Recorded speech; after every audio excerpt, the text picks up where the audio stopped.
vois rien, le pays nous appelle. Ici nous avons dans la terre rajouté la liberté. Notre devoir sera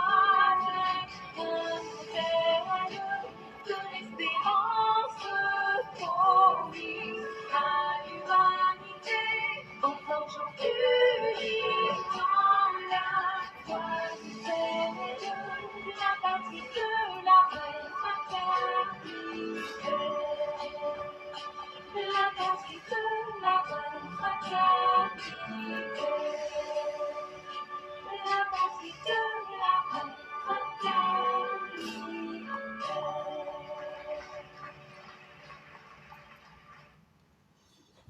Bonjour mesdames et messieurs, bonjour chers auditeurs, bonjour chères auditrices, bonjour à tous les élèves de la classe éclaireur Pro Vérité. Nous sommes en date du 16 janvier 2025. Merci à tous ceux et toutes celles qui nous suivent et qui nous suivront certainement. Merci de nous faire confiance et surtout merci d'être sur la plateforme éclaireur Pro Vérité en ce moment. Aujourd'hui, c'est la voix du militant et comme d'habitude, nous en avons pour 1h15 minutes. Pour permettre à tous ceux et toutes celles qui voudraient s'exprimer de prendre la parole et de pouvoir le faire. Et ceux qui souhaitent vraiment parler, autant que se peut, signalez-vous pour qu'on puisse vous donner la parole le plus rapidement possible. Parce que vous savez, le temps, c'est cette chose-là qui ne se renouvelle pas. Et donc, on n'a pas le temps d'attendre. Et donc, en vérité, tous ceux et toutes celles qui voudraient s'exprimer, c'est le lieu de se présenter. Nous avons salué l'arrivée des militaires au pouvoir. Tout comme les socialistes et les démocrates portugais avaient salué en 1974 l'arrivée des militaires. La révolution des épées. Effectivement, nous avons salué l'arrivée des militaires au pouvoir. Tout comme les socialistes et les démocrates portugais avaient salué en 1974 l'arrivée des militaires. La révolution des épées. Nous avons salué l'arrivée des militaires au pouvoir. Tout comme les socialistes et les démocrates portugais avaient salué en 1974 l'arrivée des militaires. La révolution des épées. Et donc ici, c'est Laurent Gbagbo que vous entendez, en train de dire clairement que c'est avec beaucoup de plaisir que eux, au FPI, ils ont apprécié le coup d'État qui a été fait contre Bédié. Drôle de démocrate. Et souvent, quand on le rappelle à certains de ces sbires, ils font semblant d'avoir oublié les propos de Laurent Gbagbo qui sont là. Et donc hier, il m'a semblé utile de pouvoir mettre ça au jour de la réalité pour montrer de quoi il est vraiment question. Et donc, en vérité, voilà les propos qui sont là. C'est en vidéo et c'est posté. Et tout le monde peut le voir. Et tout le monde peut entendre. Et donc, pour un drôle de démocrate qui encourage les coups d'État, en tout cas, il faut être Laurent Gbagbo pour ne pas être capable d'être cohérent et de pouvoir se situer dans l'histoire. Mais toujours est-il que les faits sont là et les faits sont têtus comme dirait quelqu'un et on ne peut pas les changer par notre bon vouloir. Les faits s'imposent à chacun de nous. Et donc, mesdames et messieurs, nous avons deux personnes et comme je l'ai dit, on ne pourra pas prendre les dernières personnes à la dernière minute. Et donc, si nous avons deux personnes, c'est avec elles que nous allons faire le direct et sans être capable d'attendre ou bien d'improviser. On ne pourra pas augmenter ou diminuer le temps que nous avons. Et donc, on va déjà débuter avec les deux personnes en leur laissant tout le temps qu'il faut pour pouvoir s'exprimer. Et les autres qui vont nous prendre, selon que disponibilité il y a ou pas, on pourra vous ajouter ou pas, mais déjà on ne pourra pas attendre pour improviser. Bonjour cher frère, comment allez-vous? Oui, bonjour, vous m'entendez bien? Oui, on vous entend parfaitement. Comment allez-vous? Ok. Oui, ça va bien chez vous. Ok, ça va. Donc, on va vous laisser la parole. Ok, bonjour grand frère, bonjour à tous ceux qui nous écoutent. J'aimerais m'adresser à Michel Gbagbo et à, qu'on appelle ça, à la femme de Gbagbo Bamba. Comment elle s'appelle? Son m'échappe là. Nadi, à la femme de Gbagbo, là. Nadi Bamba. Nadi Bamba. Ok. Nadi Bamba. Michel Gbagbo et puis Nadi Bamba. Vous savez, je le dis toujours, on dit que l'histoire de la Côte d'Ivoire, elle est récente. Ok? Tant qu'on a encore en vie là, vous n'allez pas sortir pour.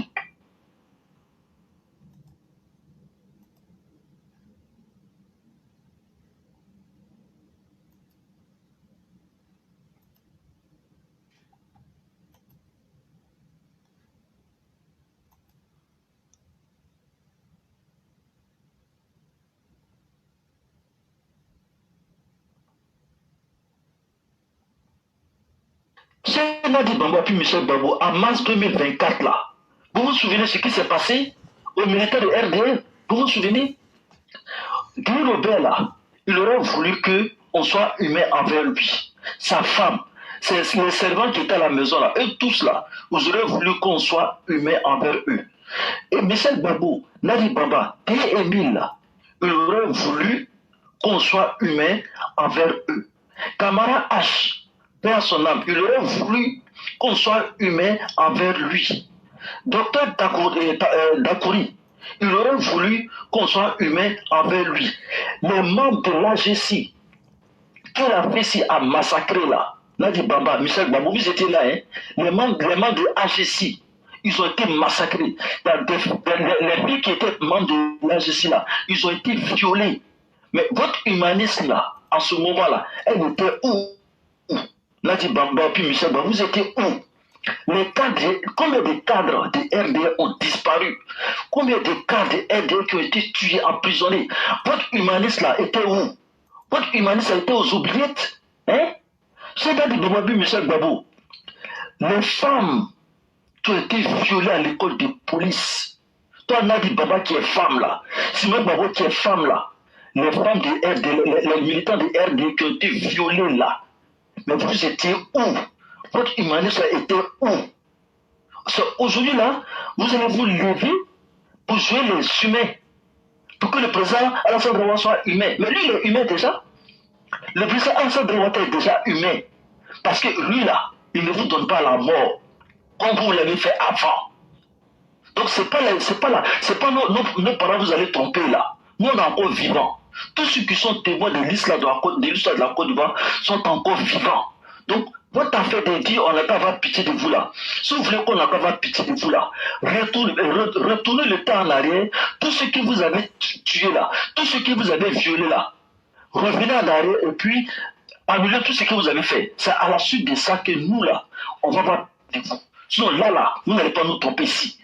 Je termine rapidement à m'adresser aux gens de l'AIS. Vous savez, quand vos dirigeants prennent des décisions là, il y a des conséquences qui viennent avec.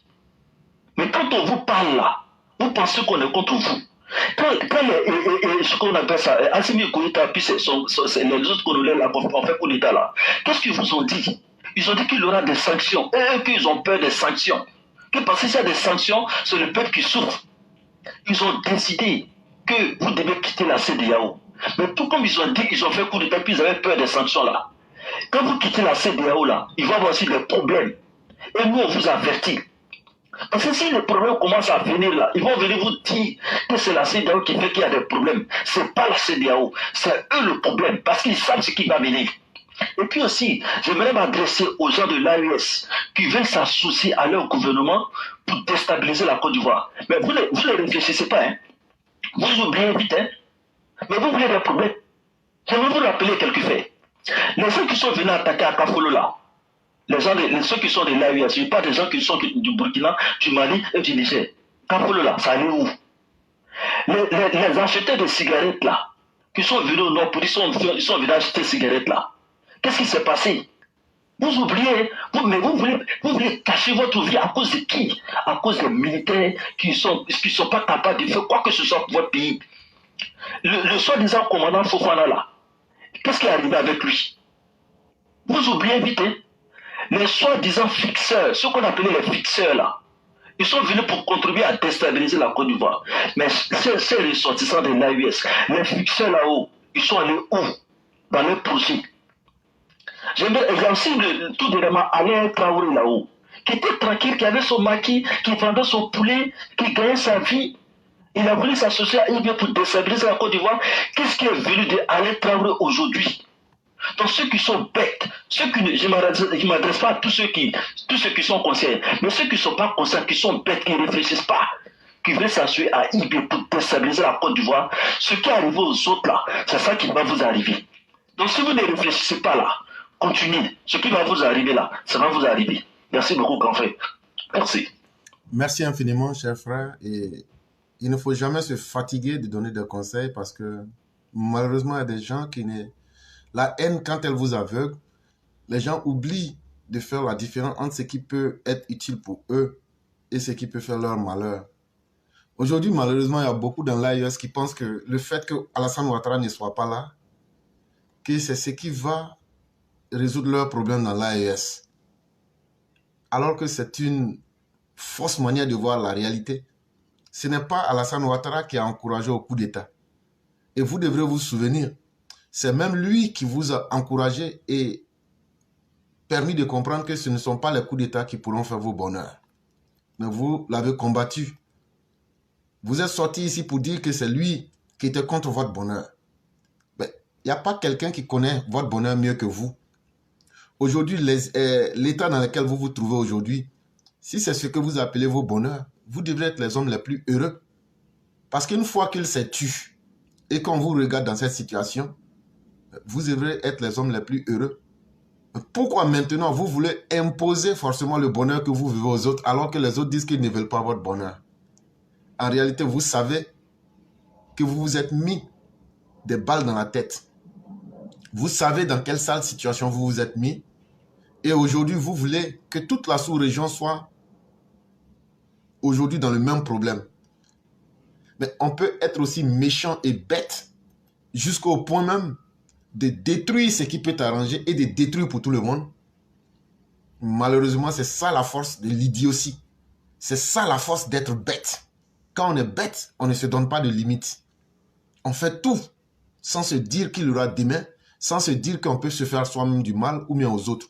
On agit simplement parce que c'est l'émotion.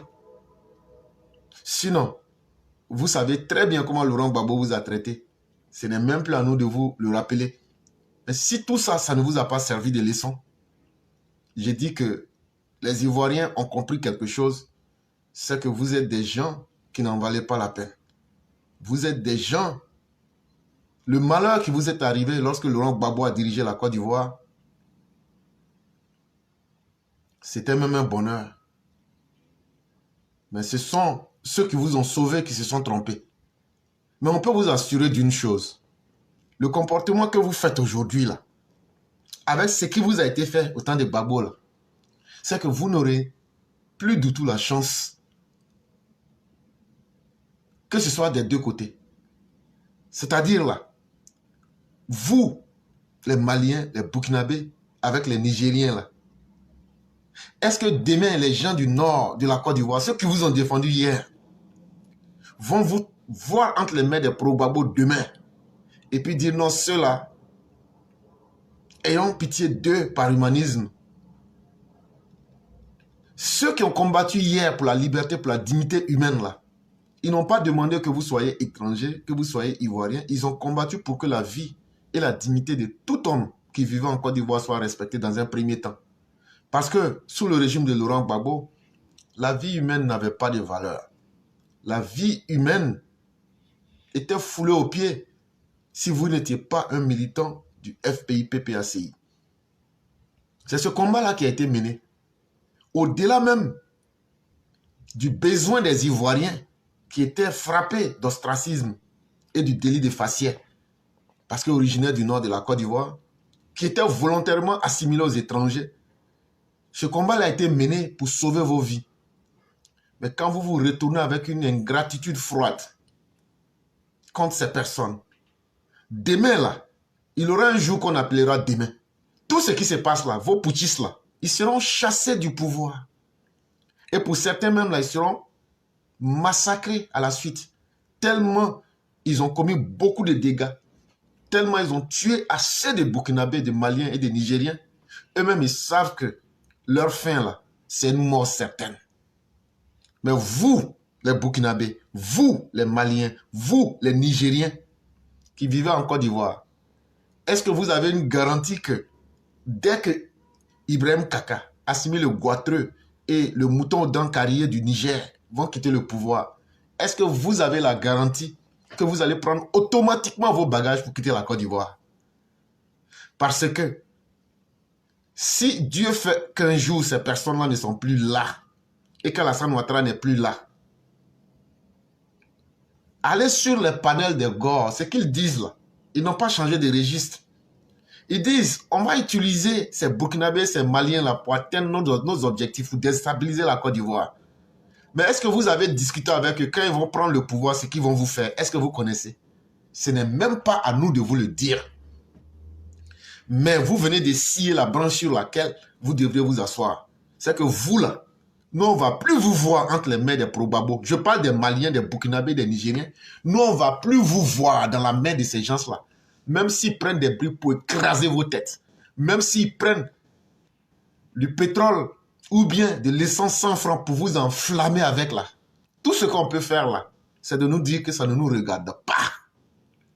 Ça aujourd'hui là, votre comportement d'aujourd'hui d'ingrat là, c'est ce que vous avez installé dans le cœur des Ivoiriens. C'est ce que vous avez installé dans le cœur de ceux qui pouvaient penser à vous et vous sauver. Et c'est ce que vous avez installé dans le cœur de ceux qui vous ont défendu hier. Ça au moins, j'espère que vous en êtes conscients. Et priez Dieu pour que Ibrahim Kaka, Assimi Goïta et l'autre ne quittent jamais le pouvoir. Parce que vous serez pris.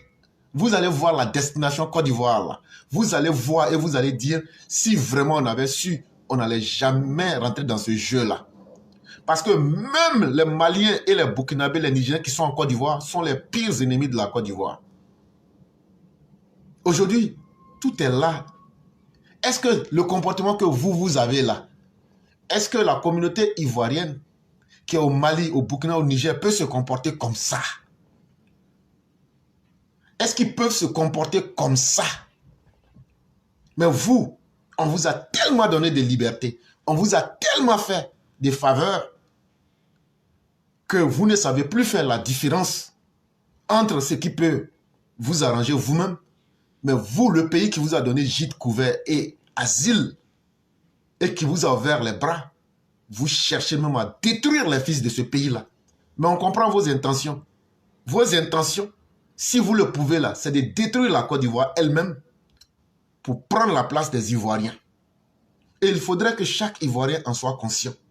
Que vous soyez RDR ou que vous soyez Probabo, chers Burkinabés, Maliens et Nigériens, vous venez d'allumer votre propre enfer et vous vous êtes mis en plein milieu.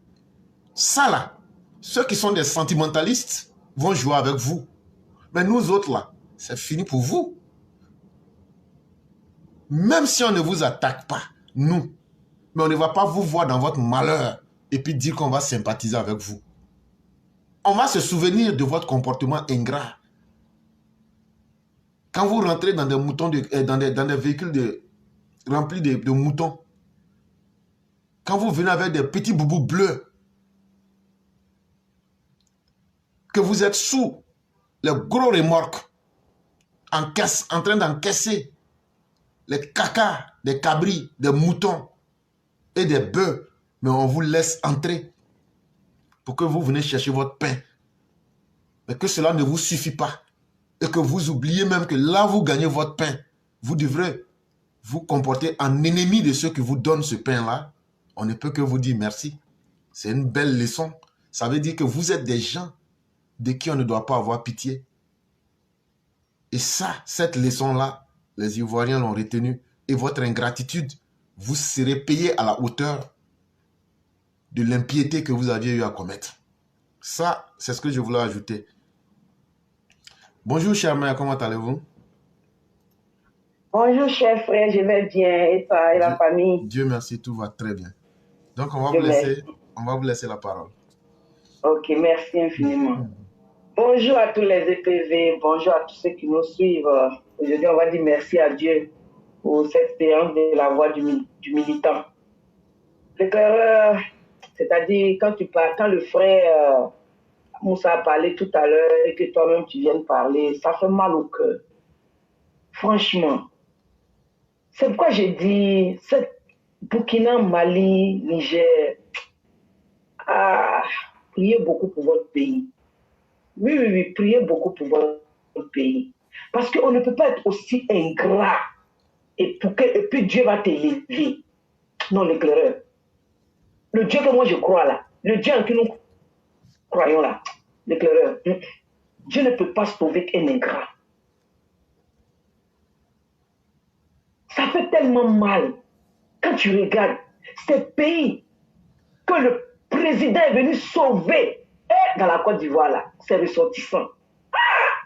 Ce sont ces pays-là aujourd'hui qui s'élèvent et puis qui sont déclarés un ennemi farouche contre ce monsieur. Comment Dieu peut leur montrer la lumière?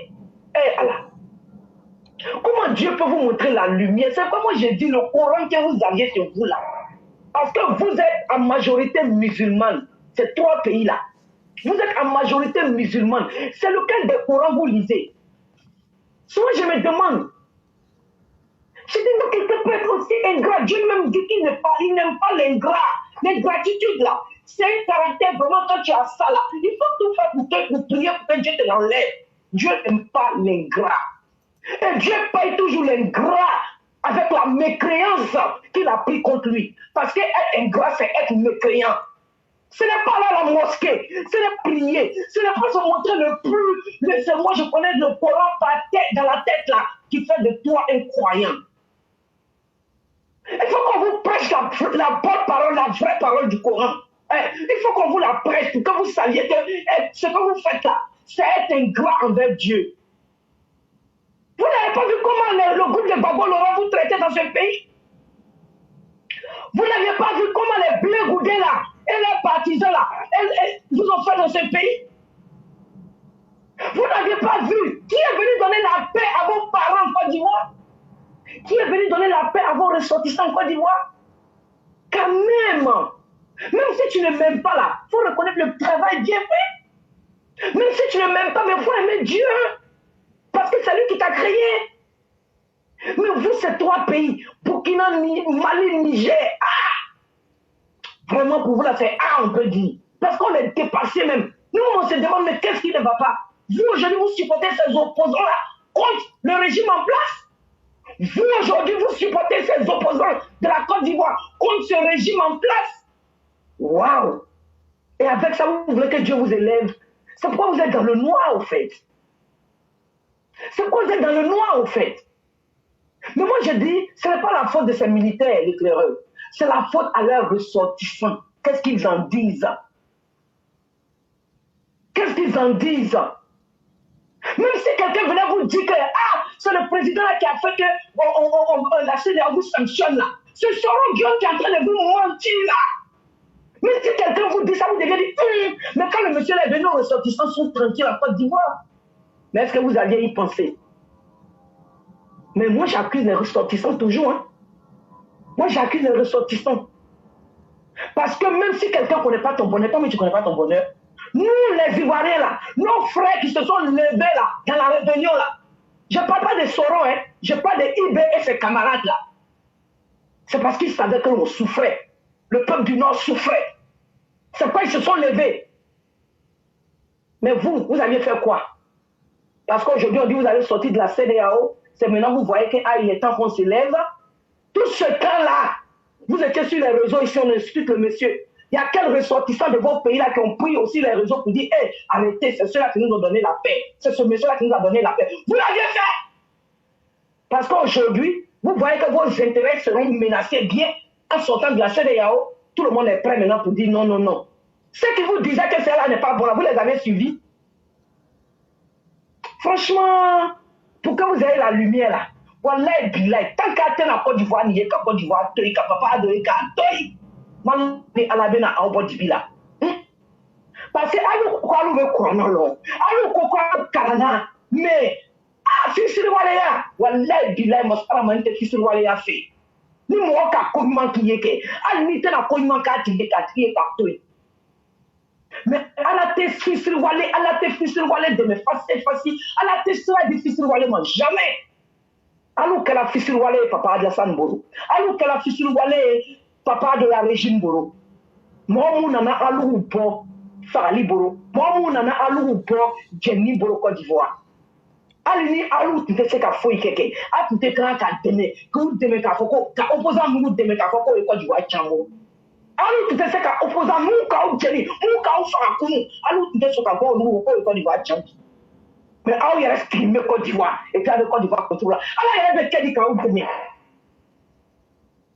Masara Mani tɛ Fisili Wale fɛ m'a fɔ tugun hali bɛ Fisili Waleya min na walayi ala tɛ yɛlɛ yira a la a bɛ to dibi de la sɔn n'aw sigila ka wuli aw yɛrɛ ma k'a fɔ ko an bɛ cɛ ni kɛlɛ la gansan ye cɛ ni ye k'a to yen ka ɲɛ kɛlɛ kɛ hali b'a la ko jihadiste tɛ o Maliyɛnw le Burkinabɛw le Nigériens le a ye sigi ka bɛn kelen ma Ah, vraiment, l'éclaireur. Je vais m'arrêter là pour l'instant. Merci. Merci beaucoup, cher maire. On espère bien qu'en leur parlant dans la langue qu'ils comprennent, ils vont pouvoir s'assagir. Mais en réalité, quelqu'un qui est ingrat ne prospère jamais parce que ce que tu penses à l'intérieur de toi se retourne toujours contre toi. Et c'est ça la vraie réalité que tu es. Et ce que tu penses à l'intérieur de toi, Dieu même te retourne cela d'une manière ou d'une autre pour que tu comprennes très bien de quoi il est question.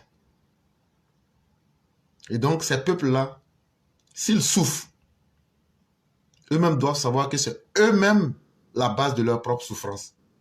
Parce que leurs intentions ne sont pas bonnes. Parce qu'ils sont ingrats. Sinon, ce qui s'est passé là, même les aveugles ont entendu. Et ce n'est pas à la dernière minute. Je vais vous mettre une vidéo ici, vous les Maliens, les Burkinabés. Si on vous rappelle cela, c'est pour vous dire que vous venez de griller votre dernière carte. Ah oui, vous venez de griller votre dernière carte. Mais on va vous dire un peu comment Laurent Gbagbo vous traitait.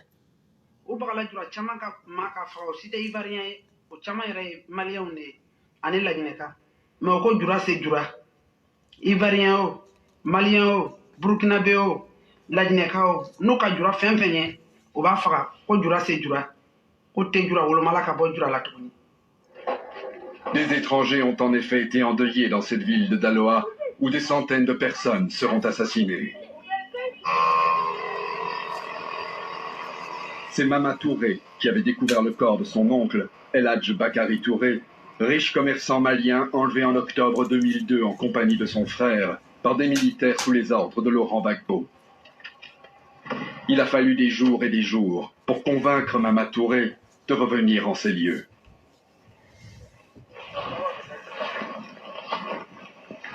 On est venu voir, il y avait plusieurs corps ici. C'est pas. On a regardé, il y a d'autres même qu'on ne peut même pas regarder, le figure était parti, bon, c'est pas. Donc, je me suis dirigé vers là-bas, là. Je suis allé trouver lui, avec son petit frère, avec son. D'ailleurs, bon. 10 ans plus tard, la douleur est toujours présente. Et c'est toute la famille qui reste inconsolable. Les souvenirs des douloureuses épreuves reviennent. Avec eux, les larmes.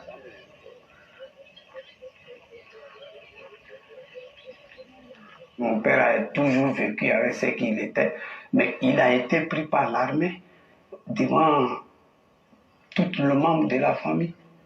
Depuis dans la cour, déjà, il a été blessé devant nous. Nous nous posons question, pourquoi cette haine-là? Cette haine, qu'est-ce qu'on te reproche? Bon, jusqu'à il n'y a pas de réponse. La question reste telle qu'elle. Vraiment, c'est difficile de revenir ici. Cette période, quoi. C'est vraiment, c'est très difficile.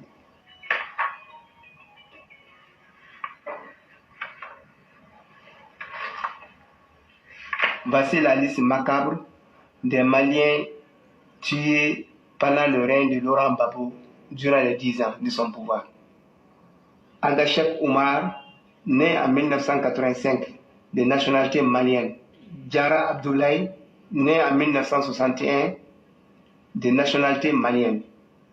Ibrahim Amadou Ouedraogo, né en Motoun Diaye, 1982, de nationalité Mohamed Kamara, Jean-Pierre Zoungana, Mamadou Bari, Abdoulaye Konaté, Fatoumata Bari, Philippe Nana, Amadou Dembélé.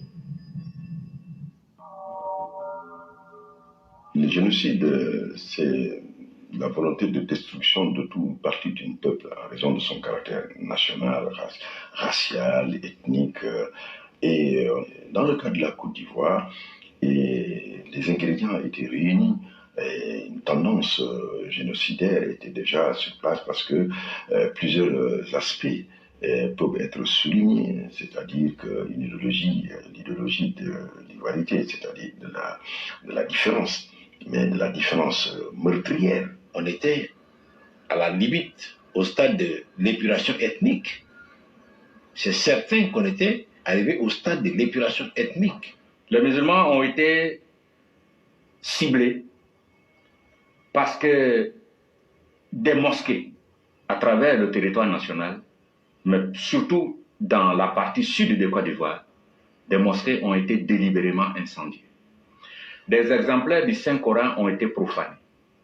Des imams ont été assassinés, souvent dans les lieux de culte ou dans leurs maisons, et quelquefois avec certains membres de leur famille. Et donc ça, c'est important qu'on le rappelle. Si quelqu'un, ta souffrance ne t'amène pas à te faire respecter, il n'y a pas une autre chose qui pourra te permettre de te faire respecter. Mais si aujourd'hui ces étrangers se comportent n'importe comment aujourd'hui, ils n'ont pas prévu de quoi demain est fait. Mais déjà, nous pouvons leur dire que eux-mêmes, ils viennent de sceller leur sort en Côte d'Ivoire. Parce que vous nous avez forcé aujourd'hui à cultiver une haine contre vous à cause de votre ingratitude. Et ça, vous n'allez pas échapper. Et c'est pourquoi je le dis, surtout aux ressortissants du nord de la Côte d'Ivoire. Apprenez à être vous-même et dissociez-vous des Maliens, des Burkinabés et des Nigériens. Il y a des bonnes personnes parmi eux. Mais comment est-ce que nous on va le savoir quand la majorité est ingrate? Et donc là, ce ne sont plus les affinités religieuses, ce ne sont plus les affinités culturelles qui doivent vous identifier à ces personnes-là. C'est la réalité du terrain. Et la réalité du terrain dit que aujourd'hui, là, ils veulent vous exterminer de la Côte d'Ivoire pour se mettre à votre place. Si vous, les Ivoiriens du nord de la Côte d'Ivoire, vous ne retenez pas ça, c'est que vous êtes en train de creuser votre propre tombe. Ces étrangers-là, prenez le temps de les distinguer et de mettre une différence entre vous et puis eux. Vous, les Djoula du nord de la Côte d'Ivoire, là, prenez le temps de mettre une différence claire entre vous et eux. Sinon, un jour, là, leur intention qu'ils sont en train de montrer, là, c'est de vous. Ils vont s'ajouter au probable pour vous éliminer en Côte d'Ivoire pour prendre vos villages. Donc, quand on vous parle clairement, c'est pour que vous compreniez. Et si vous aussi, vous ne changez pas votre comportement vis-à-vis d'eux, on est dans la même religion, comme on parle tous boubou là-haut, comme on parle tous djoula là-haut, vous n'allez pas regretter. Vous n'allez pas regretter. Parce que c'est ça qui a été la source même de votre problème en Côte d'Ivoire. Vous avez trop sympathisé avec les étrangers au point que les gens vous ont fini par vous prendre pour des étrangers ou n'ont pas su faire la différence entre vous et les étrangers. Ça doit vous servir de leçon, surtout que ces étrangers ingrats là sont venus montrer qu'ils ne méritent pas les efforts que vous avez faits pour eux, ils ne le méritent pas. Et donc, on va permettre au Cyclone Puissance 1000 de prendre la parole pour pouvoir s'exprimer. Bonjour, cher frère Cyclone. Bonjour, éclairé. Oui. Comment allez-vous? Alhamdulillah, ça va très bien, la famille? Grâce à Dieu, tout va très bien. Et de votre côté? Alhamdulillah, tout le monde va bien. Que Dieu nous protège tous. Amen, amen. Donc, on va vous laisser la parole. Éclairé. Ok, merci. Je vous dis bonsoir à toute la famille. Bonsoir à la Mao Sali, bonsoir à la Mao Mère Geneba Fofana, bonsoir à le frère Moussa qui est sur le panel, et bonsoir à tous les panélistes. Éclairé, ça fait 2 jours, mais c'est de bonnes causes. Effectivement. Parce que le président nous appelle tous, nous les Ivoiriens, à travailler. Donc, ça fait souvent, bon, on est perdu, mais on est toujours là. Donc, je dis bonsoir au président de la République, son Excellence, M. Alassane Ouattara. Président de nous, les Ivoiriens. Anya président. Voilà. Son Excellence Alassane Ouattara. Na banami na yi toro gato. Et puis, les restes là, non, on n'en a rien à foutre. Éclairé, je vais m'adresser à un voyou de Côte d'Ivoire, qu'on appelle M. j'ai dit, monsieur, même, excusez-moi, qu'on appelle Kone Katina, un homme perdu, un homme bavard, un homme inutile, un homme qui a été ministre des Affaires inutiles en Côte d'Ivoire, un homme qui dit rien, qui est bon, qui ne peut rien envoyer et qui a étudié, qui vient valider son diplôme, je ne sais pas, la semaine dernière ou le mois dernier, à ce genre de personnes. Nous, on n'en a rien à foutre avec cela. Voilà ce qu'il dit dans son conférence de presse, devant son pain poulet. Il dit, les militaires de PPACI qui étaient arrêtés pendant la marche de la Bichette. Et, Kone Katina, il n'y a pas un Ivoirien qui est bête. Nous, on est intelligent. Et on s'est lit entre les lignes. Et entre nous, les Ivoiriens, on se connaît. On connaît les malfrats, on connaît les bandits, on connaît les voyous, on connaît ce qui ressemble à ce qui répond à l'idéologie de Babo Laurent. Et vous, les PPAciens là, c'était des malfrats. Et c'était des bandits, des voleurs notoires. Voilà ceux qui étaient arrêtés. Il faut citer les noms. Ceux qui étaient arrêtés pour le marche, pour la vie chère, d'après toi, Kone Katina. Mais, en même temps que je vous dis ça, je dis, sentez-vous errer. Et si c'était vrai, je dis, c'est pas vrai, hein, mais et si c'était vrai, et ils sont en prison, pendant la marche de nos mamans à Bobo, pour la vie chère, est-ce qu'on peut savoir où ils sont, où elles sont? Elles ont été tuées, massacrées, violentées et violées. Excusez-moi les Mao pour ce thème-là. Kone Katina, nous les Ivoiriens, et on est assis, on regarde, on écoute, et ça aide à notre archive. Mais si on est calme, parce que le président a parlé, parce que les vivre ensemble, nous on pense, parce qu'on sait que la politique est faite pour nous les hommes, pour protéger notre intérêt et nous-mêmes, c'est pourquoi les Ivoiriens sont calmes. Oui, pas par peur, Kone Katina. Mais tu es en train d'inciter là à la haine. Tu dis que vous n'avez pas besoin de communauté internationale. Que Babo Laurent dit, son combat doit être mené en Côte d'Ivoire. C'est ce que tu as dit. Ça veut dire que les enfants des champs n'ont qu'à sortir pour massacrer leur vie, pour s'anéantir. Nous on dit, c'est de bonne guerre et c'est la bienvenue. Mais tout qu'on fait, c'est pas tout le monde qui ira au paradis. Kone Katina, c'est pas tous les Ivoiriens qui vont écouter ce conseil. Sinon, en réalité, là, l'appel, ça profite à tout le monde. Tous les partis, tous les ethnies et tous les territoires ivoiriens.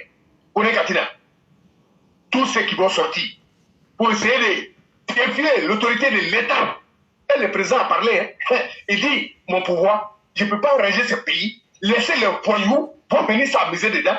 Quand on dit l'État, nous sommes tous dedans. Kone Katina, vous êtes en train d'inciter à la haine. Et vous êtes en train de blaguer les enfants des gens.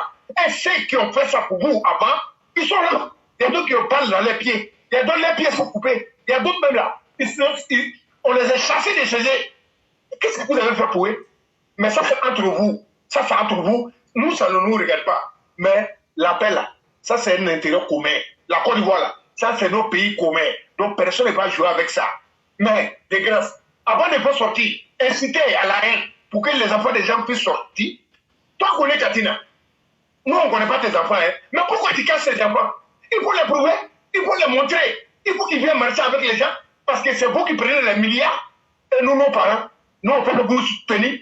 Est-ce qu'ils vous soutiennent? Ils vous soutiennent, mais leurs parents sont pauvres, ils ne travaillent pas dans le gouvernement, ils ne sont pas payés, ils ne sont pas allés en exil, et revenus, et on leur donne l'argent. Ouais, ils sont livrés à leur sort. Kone Katina, il est temps d'envoyer votre enfant, il est temps d'envoyer vos familles pour que ce match-là, on puisse voir que vraiment, ça a été une succès.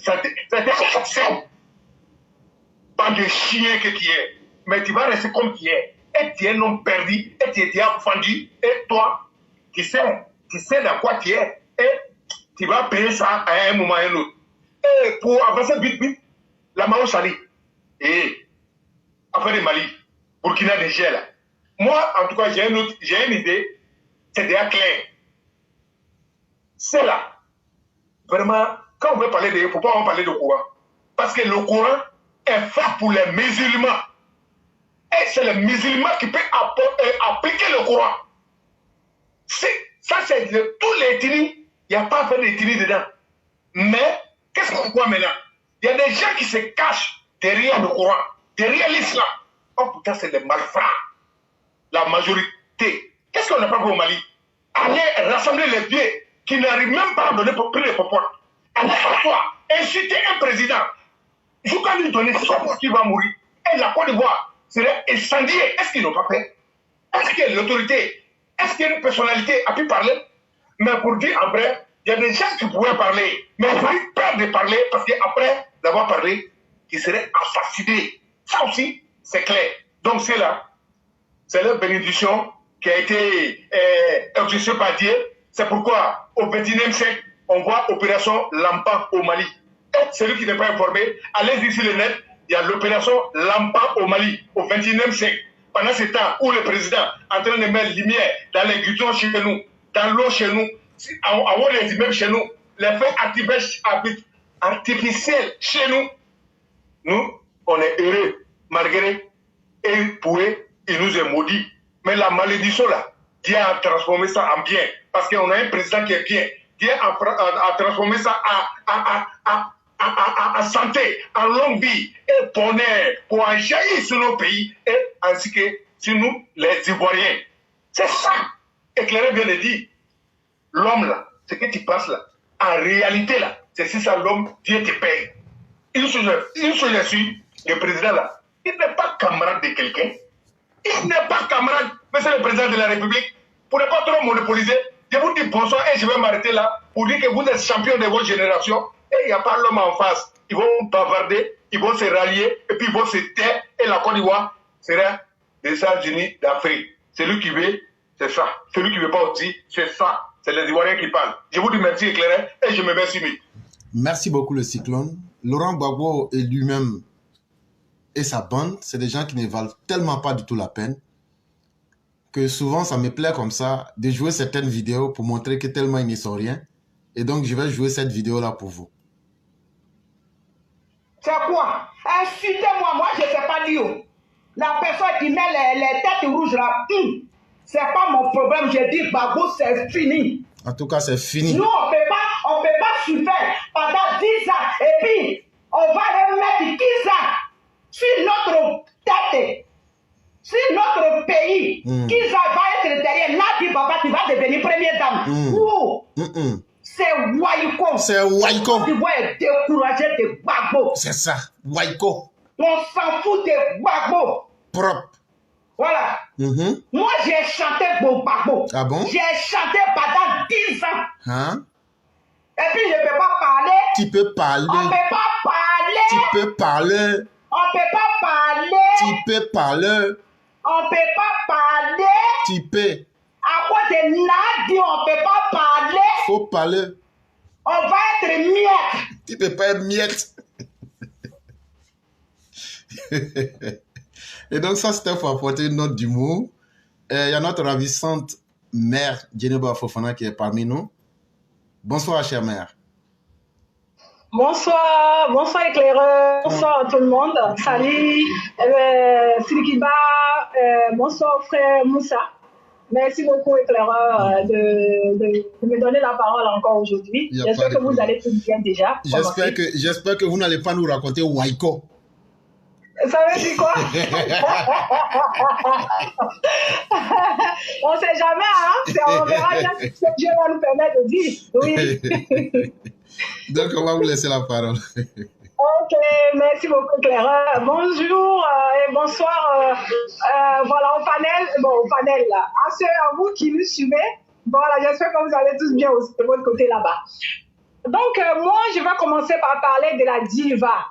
La diva des voleurs, la diva des menteurs, la diva des criminels, la diva des incapables, la diva qui chante que des personnes qui tuent les Ivoiriens, la diva qui déteste la Côte d'Ivoire, la diva qui déteste le président, son excellence Alassane Ouattara, ainsi que de son joli couple avec notre très chère, ravissante, adorable, avec le cœur qui ne dit pas son nom, Madame Fantagbe.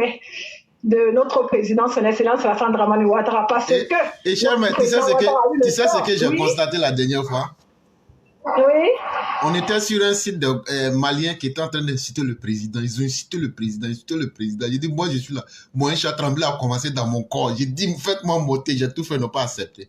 Mais malgré tout ça, ils disent, eux-mêmes, ils disent, tiens, qui est la femme du président? J'ai dit, quand ils ont commencé à faire Talakou là, ils disent, mais elle est en forme, hein? Ça, ce sont les gars même. J'ai dit, tiens. J'ai dit, ouais. Ça seulement, ça m'a plu. J'ai dit, ils ont fait eux-mêmes, ils ont fait Talakou même de la première dame même. J'ai dit, non, toi-même, tu vas tomber. Donc, vous voyez la différence, non? Qui peut faire Talakou de Karaba? Ou bien de Mami Ouattara? Tout le monde connaît Mami Ouattara. C'est celle qui est toujours en blanc derrière ces plous là. Mais nous, notre première dame là, même ses ennemis, même fois, sont à Talakou. Donc, cher, mais c'est ce que je voulais ajouter. Ça, c'est clair, ça ne m'étonne pas. Juste parce que le président Ouattara dit qu'il ne veut pas d'elle. Voilà le crime que le président Ouattara a commis. Donc, du coup, cette dernière-là, je vais parler de madame la soi-disant diva Aïcha Koné. Aïcha Koné qui est là, qui n'aime pas la Côte d'Ivoire, qui est la messagère des criminels comme Laurent Gbagbo. C'est elle qui prend les nouvelles pour aller dire dans les pays de l'AES. C'est elle qui aime ces pays-là par rapport à la Côte d'Ivoire. Mais bizarrement, elle est toujours fourrée en Côte d'Ivoire.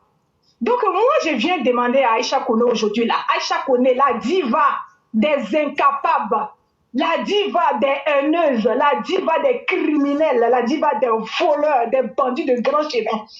La dernière fois, notre mère, Ouragan est en train de parler d'elle et puis de notre très sorcière inutile, bonne à rien de Nadi Baba. Ça ne m'étonne pas. Là où Aïcha Koné est là, c'est là où on vole l'argent des Ivoiriens pour manger là. C'est là-bas que cette femme-là est. C'est une femme qui a passé toutes ces années-là, soi-disant dans sa carrière de musicale, là. Elle n'a rien fait de bon. Elle n'a fait que suivre des délinquants, des violeurs comme Laurent Gbagbo. Parce que Laurent Gbagbo, là, lui, il ne voyait pas femme passer haut. Donc, du coup, c'est le modèle comme ça là qu'elle aime. Puisqu'elle-même, là, apparemment, elle vendait son charme à qui voulait bien payer. Donc, Laurent Gbagbo, n'ayant pas travaillé pour avoir l'argent qu'il a là, étant un grand voleur de notre pays, la Côte d'Ivoire, donc il prenait l'argent des Ivoiriens là, et puis il distribuait à qui il voulait. Lui, sa seule préoccupation là, c'était de pouvoir sortir avec les femmes là. Donc elle, c'est dans ça qu'elle a grandi. C'est ça qu'elle a évolué. Le président Ouattara n'est pas comme ça. Le président Ouattara, c'est un homme digne. C'est un homme qui connaît comment on jette l'argent. Le président Ouattara n'a pas besoin d'être président pour avoir l'argent. Il a eu son argent avant de devenir président. Donc ils ne sont pas pareils. Le président Ouattara est un homme fidèle. Le président Ouattara est un homme digne. Il n'est pas n'importe qui. Il n'est pas du genre à fouiller un peu dans tous les caleçons. Donc, du coup, ça ne peut pas marcher. Le président Ouattara dit qu'il veut sa femme. Il dit qu'il veut sa femme Fantagbe. Il dit qu'il veut sa femme qui a le cœur de diamant là. Il dit que c'est elle qu'il veut. Et il n'a pas tort. Fantagbe. Ah, quelle jolie femme. Ah, Dieu merci d'avoir donné cette belle dame à notre président Ouattara. Une femme qui aime son mari, une femme qui soutient son mari depuis lors. Vraiment, Dieu merci. Comme on dit là, c'est pas donné à tout le monde d'avoir une femme comme notre reine-mère, Fantagbe. On a vu, hein, on voit aussi pour les autres là, hein, ceux qui, les maudits là, on a vu pour eux, on a vu les premières femmes et on voit aussi les deuxièmes femmes, comme on dit, qui s'ensemble se ressemblent. Merci beaucoup au président Ouattara pour ça. Donc moi je viens dire à Aïcha Koné, la diva des voleurs là, ramasse tes bagages et quitte notre pays, la Côte d'Ivoire. Va au Mali, va au Burkina, va au Niger, c'est là-bas ton pays. Parce que lorsqu'on est une femme indigne qui n'aime pas un pays là, on ne reste pas dans ce pays là pour profiter des biens de ce pays là. C'est pas ton Laurent Gbagbo et tes criminels de l'AES là qui ont amené la Côte d'Ivoire comme là où elle est. C'est le président Ouattara qui a fait ça. Donc nous n'avons pas besoin de toi. On a assez vu ta tronche là, on a assez vu ça dans notre pays. Donc on ramasse toi et n'oublie pas, hein, tes rejetons là. T'es bon à rien d'enfant là, ramasse-les et dégage de notre pays. Voilà, c'est ce que je voulais dire pour notre introduction. Merci beaucoup. Il n'y a pas de problème, cher mère. Vraiment, merci beaucoup. Et moi, je vais jouer aussi une vidéo ici rapidement. C'est le président du parti qui lui-même est obligé de financer pour le parti. Donc, il fallait trouver un financier. C'est comme ça qu'une négociation a eu lieu entre Gbagbo et Blaise. Gbagbo voulant prendre le pouvoir en Côte d'Ivoire, Blaise ayant des intérêts sur la Côte d'Ivoire, a donc décidé les deux de faire un deal. Blaise dit, je te donne 20 millions de francs CFA par mois à partir du mois de janvier 1989 jusqu'à ton accession au pouvoir en contrepartie. Quand tu arrives au pouvoir, accorde-moi des facilités au port de San Pedro et essaie de voir comment tu peux naturaliser les 3 millions de Burkinabés qui sont rentrés en Côte d'Ivoire depuis 1930 jusqu'à nos jours. Ceux qui ont au moins un minimum de 20 ans de séjour. Comment tu peux les naturaliser pour ne pas qu'ils reviennent au Burkina et fassent un coup d'État pour me renverser. Ça a toujours été la crainte de Blaise. Maintenant, Blaise a respecté son contrat jusqu'à l'an 2000. Il a même proposé un bonus de former des militaires ivoiriens qui, au cas où Houphouët-Boigny persistait au pouvoir, qui peuvent organiser une opération pour le renverser.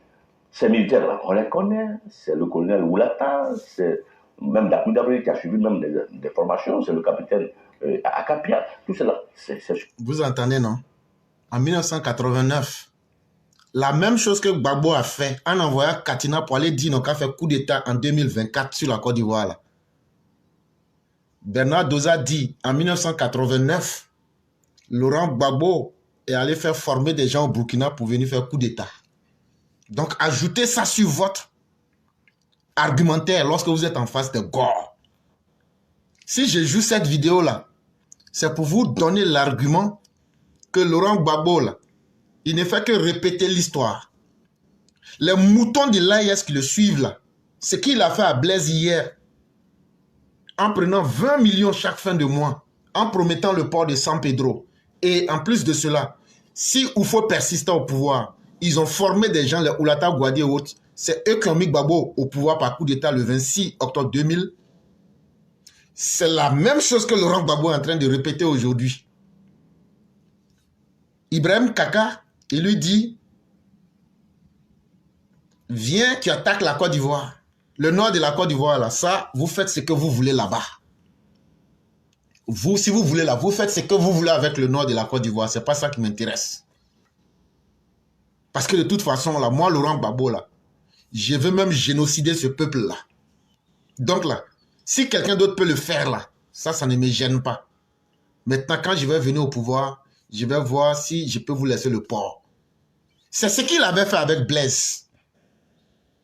Et lorsque il a pris le pouvoir en 2000, et Blaise lui dit, chaque mois, tu te souviens de 1989 jusqu'en octobre 2000,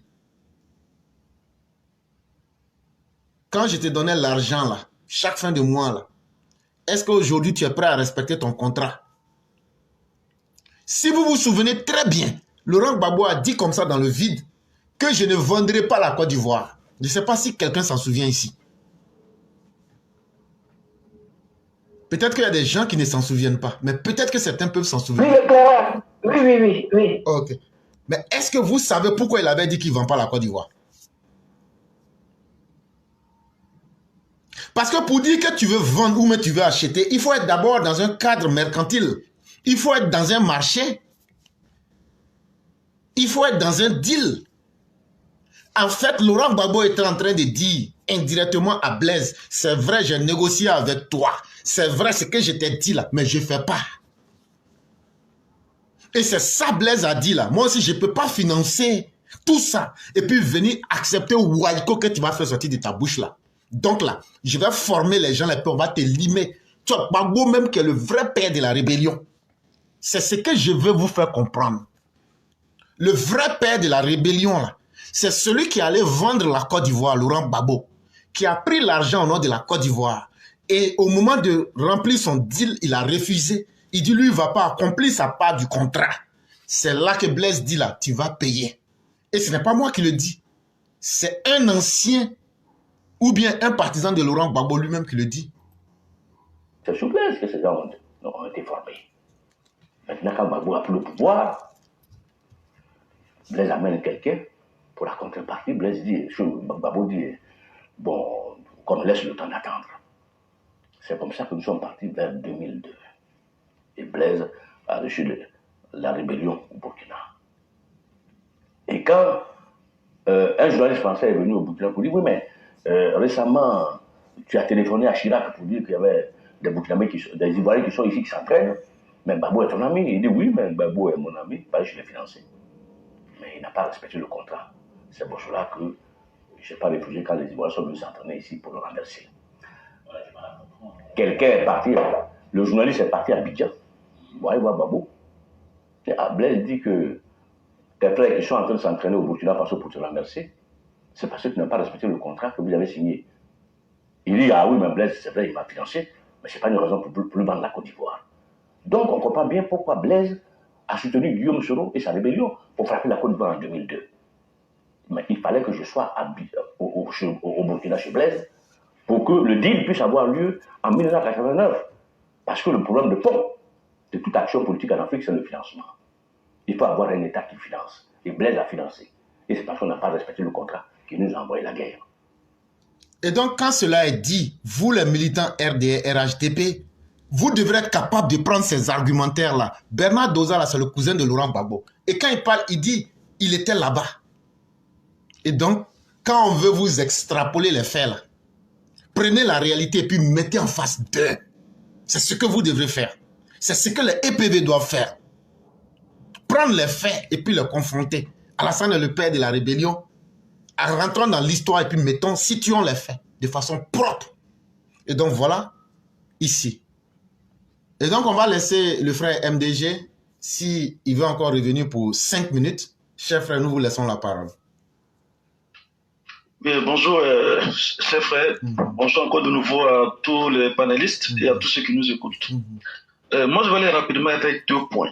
Et puis après, sa grande frère, si vous me permettez, je vais descendre comme ici au plomb. Il n'y a pas de problème, il n'y a pas de problème. Moi, sincèrement, j'aimerais interpeller, on va laisser un peu l'AES de côté. Je pense qu'il faut qu'à un moment donné, on s'occupe de nous-mêmes. Okay? Nous, on leur donne des conseils. S'ils ne veulent pas écouter là, ça, c'est leur problème.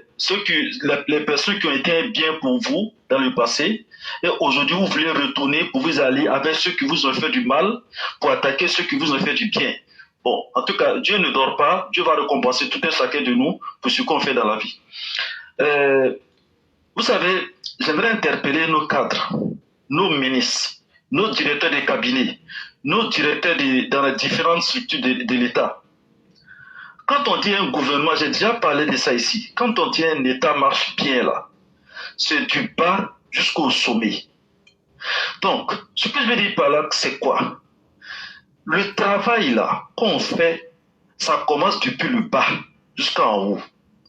Donc, vraiment, je demande à nos ministres, nos cadres, si vous êtes des responsables dans les structures étatiques là, le travail que les personnes que vous dirigez là, s'ils font un bon travail, ça va, c'est vous qui faites un bon travail. S'ils font un mauvais travail, c'est vous qu'on va voir aussi. Vous comprenez? Et puis, le bon travail, ça va avec l'avancement du pays. Donc, si on ne met pas les bonnes personnes à la place qu'il faut, si on ne met pas les gens d'éthique à la place qu'il faut, si on ne met pas les gens conscients à la place qu'il faut, l'avancée du pays aura un impact. Cher grand frère, je vais vous donner un exemple. Moi, il y a une province au Canada qu'on appelle l'Alberta. Moi, je suis en Alberta. Moi, quand j'ai fait mes études chez les Blancs, là, à un moment donné, je leur ai dit, j'ai dit, moi, il faut que je retourne chez moi, parce que le président qui est arrivé là, c'est un président, moi, j'ai besoin d'aller contribuer. Parce que c'est un bon président. Vous savez ce qu'ils m'ont dit? Un de mes enseignants m'a dit, toi, là, on ne va pas te laisser partir ici. Parce qu'on a besoin des gens comme vous pour aider le pays à avancer ici. Donc, tu ne vas pas chez toi dans ton pays. Non, il faut que je parte. Grand frère, ils ont tout fait pour me garder. Ils ont tout fait. Eux-mêmes, ils ont pris mon CV. Ils sont partis dans les entreprises pour aller faire. Il dit que lui, là, si on ne fait pas tout pour les garder, il va fuir pour partir. Quand on dit les États-Unis, là, c'est parce que les États-Unis, ils vont chercher les gens qui sont conscients, qui savent produire des résultats. Si tu es aux États-Unis là, même si ton papa est directeur général d'une entreprise là, même si c'est ton papa qui est directeur d'une entreprise là, si tu ne fais pas le travail là, ils vont te mettre dehors. C'est comme ça se passe. C'est pour ça que les pays avancent. Hein?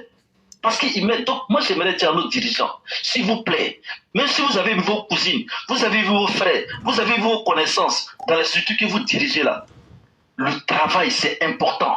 Parce que ça aura un impact sur l'effort que le président est en train de déployer pour que le pays avance. C'est très important ce que je dis là. Donc, suivez vos employés, interpellez-les pour que tout coïncide avec l'effort que le président est en train de déployer. C'est ce que j'aimerais dire sur ce point-là. Maintenant, j'aimerais, vous savez, comme on dit, derrière les grandes dames, il y a des hommes en arrière. Ça dit que quoi? Ce qu'une femme fait là, ça reflète un peu ce que ton mari est. Et vice-versa.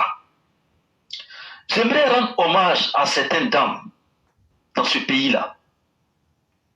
Madame Thérèse Oufouet-Boigny, vous avez nos hommages. Parce que vous êtes une vraie mère. Quand vous étiez là, vous avez créé une Daya internationale pour aider les gens. C'est ça une mère. Vous avez nos hommages. Madame Bédier, même si on a des points divergents, mais Madame Bédier, vous avez nos hommages. Au moins quand vous étiez là, vous avez créé Servir pour aider les gens que vous pouvez. Vous avez nos hommages, même si on n'est pas d'accord sur certains points, mais quand une femme prend le temps de montrer son cœur de maman là, on n'est qu'à reconnaître. Madame Doudou et Madame Gueye là, on ne va pas la mettre dedans, parce qu'elle c'est non applicable. Elles sont là pour quelques temps, j'étais là pour quelques temps, on ne veut pas la mettre dedans. Madame Dominique Ouattara, vous avez nos hommages. Vous avez créé Children Africa pour aider les femmes, pour aider les démunis. Vous avez créé un hôpital à Benjerville pour aider nos mamans à accoucher. Madame Dominique Ouattara, vous avez nos hommages. Merci beaucoup, Maman Dominique. Vous êtes une mère, vous avez le cœur d'une mère. Votre gentillesse reflète ce que votre mari est. Donc, merci beaucoup, Mère Dominique. Pendant que vous, les grandes dames du cœur, vous, les mamans du cœur, vous avez créé des structures pour aider les femmes, pour aider les enfants démunis, pour aider les orphelins. On a une Guénon, je vais l'appeler Guénon, celui qui est fâché n'est qu'à se pendre. On a une Guénon Simone. Qu'est-ce qu'elle a fait? Au lieu d'aider les démunis, plutôt elle a encouragé à des viols. Ça, c'est une maman, ça. Celle-là, elle est qui? Mais ce n'est pas le diable en personne. Celle-là. Mais ses parents, regardez, vous voyez un peu la différence des mamans que je viens de faire là? Pendant que les autres mamans là se battaient pour aider les gens pauvres là. Simone Dominique, elle a fait quoi à ses parents? Peut-être que moi je ne sais pas, hein. Mais dites-moi, qu'est-ce que Simone a fait? Pendant les 10 ans qu'ils étaient au pouvoir là, Simone là, elle a fait quoi pour aider les femmes? Elle a fait quoi pour aider les démunis? Elle a fait quoi pour aider les orphelins? Dites-moi. Elle a plutôt encouragé à des viols. Mais est-ce que celle-là, on va l'appeler comment? On va l'appeler comment? Celle-là, c'est une femme, ça. C'est une femme? Donc ses parents, ce que Simone est là, son mari là, il est comme ça. Nadi Baba là, elle est comme ça. Donc, est-ce que vous êtes prêts à soutenir des gens sans cœur au profit des femmes là qui montrent leur cœur de mère là? On va vous parler comment? Donc, chers grands frères, je pense que ce que je dis là, les Ivoiriens ont entendu. Que ceux qui comprennent, comprennent. Que ceux qui ont des cœurs se servent de leurs cœurs. Mais ceux qui ont des cœurs de pierre là, j'espère qu'on va trouver un marteau pour casser ça un jour, pour qu'ils aient un cœur qui est mou, pour comprendre les réalités des choses. Merci beaucoup. Merci beaucoup, cher frère. Merci infiniment de ce que vous avez dit. Il y a une très grande différence entre une gourgandine qui se retrouve à la tête d'un pays et une vraie première dame. C'est comme ça que je vais répondre. Ceux qui veulent savoir la signification du mot gourgandine, vous tapez, vous comprendrez. Et donc, vraiment, merci beaucoup. On va donc laisser la parole à Mère Sali Kone pour son deuxième tour en 5 minutes. Ainsi de suite, on fera la même chose avec le cyclone et Mère Fofana. Et après cela, on va aller vers la conclusion. Mais avant de terminer, comme j'aime à le dire, aujourd'hui aussi, on profite aussi pour sensibiliser nos militants. On entend certains dire, Baboka fait ça. Non, au moment où Alassane a pris le pouvoir, là, c'est là où on est né. Oh. Non, c'est pas ce qui s'est passé. Oh. Il est important qu'on vous joue. Comment la Côte d'Ivoire était gérée là? Il faut qu'on vous rappelle ça. Et c'est ça qui doit vous permettre de savoir que hier, là, c'était pas aussi tranquille que vous le pensiez. Et donc, écoutons cette vidéo-là ici ensemble.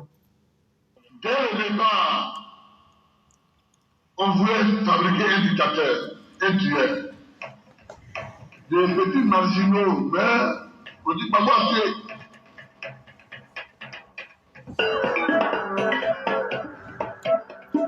Il appelait les militants du RDR des marginaux. Ça veut dire vous êtes à la périphérie de la société. Ça veut dire vous êtes des sous-hommes. Vous les gens du RDR, vous les gens du Nord là. Vous êtes des sous-hommes. Et puis lui à son époque là, c'est l'époque que vos parents ont attendu pour mourir. Dès que lui est venu au pouvoir, vous mourrez. Il n'y avait pas quelqu'un d'autre qui mourait. Mais lui ne se pose pas la question qui tuait ces personnes-là. Alors que les cercueils sont alignés. Et pourtant, ces cercueils qu'on aligne, comme les investigations de plusieurs organisations des droits de l'homme le prouveront, ce sont ceux de victimes des escadrons de la mort sous le commandement de Laurent Gbagbo et de son entourage immédiat. Il ne s'agit donc pas de petits marginaux, comme le lance avec condescendance et mépris le président ivoirien. Devant l'ampleur des massacres et contre l'orthodoxie religieuse et les valeurs culturelles dans le pays, c'est parfois dans des fosses communes qu'on enterre les victimes. Sous Laurent Gbagbo, les morts ont souvent une religion, l'islam. Sous Laurent Gbagbo, les morts ont souvent une origine, le nord de la Côte d'Ivoire. Sous Gbagbo, les morts ont souvent une coloration politique, l'opposition. Le génocide, c'est la volonté de destruction de tout parti d'un peuple en raison de son caractère national, racial, ethnique. Et on a pu le voir dans l'histoire avec ce qui s'est passé à Auschwitz, le génocide juif, mais aussi le génocide arménien en 1916 ou le génocide rwandais en 1994. La destruction se fait pour ce qu'on est. Alors, dans le cas de la Côte d'Ivoire, les ingrédients étaient réunis. Et une tendance génocidaire était déjà sur place parce que plusieurs aspects peuvent être soulignés, c'est-à-dire que l'idéologie de l'ivoirité, c'est-à-dire de la différence, mais de la différence meurtrière. On était à la limite, au stade de l'épuration ethnique. C'est certain qu'on était arrivé au stade de l'épuration ethnique. Les musulmans ont été ciblés parce que des mosquées à travers le territoire national, mais surtout dans la partie sud de Côte d'Ivoire, des mosquées ont été délibérément incendiées. Des exemplaires du Saint-Coran ont été profanés. Des imams ont été assassinés, souvent dans les lieux de culte ou dans leurs maisons, et quelquefois avec certains membres de leur famille. Tout homme sensé ne devrait pas tolérer les attaques des lieux de culte. Notre civilisation est basée aussi sur le fait culturel qu'est la religion. On ne devrait pas tolérer les attaques des lieux de culte. Le jour où les hommes sont assez en colère pour attaquer les lieux de culte, c'est que l'humanité va vers la déshumanisation. Certains Ivoiriens se sont-ils donc laissés déshumaniser sous Laurent Gbagbo quand des lieux de culte sont attaqués, exclusivement des mosquées, contre lesquelles les partisans de M. Gbagbo vont s'acharner? Une punition collective infligée aux membres de cette communauté pour leur soutien supposé à l'opposant Alassane Ouattara, lui-même musulman.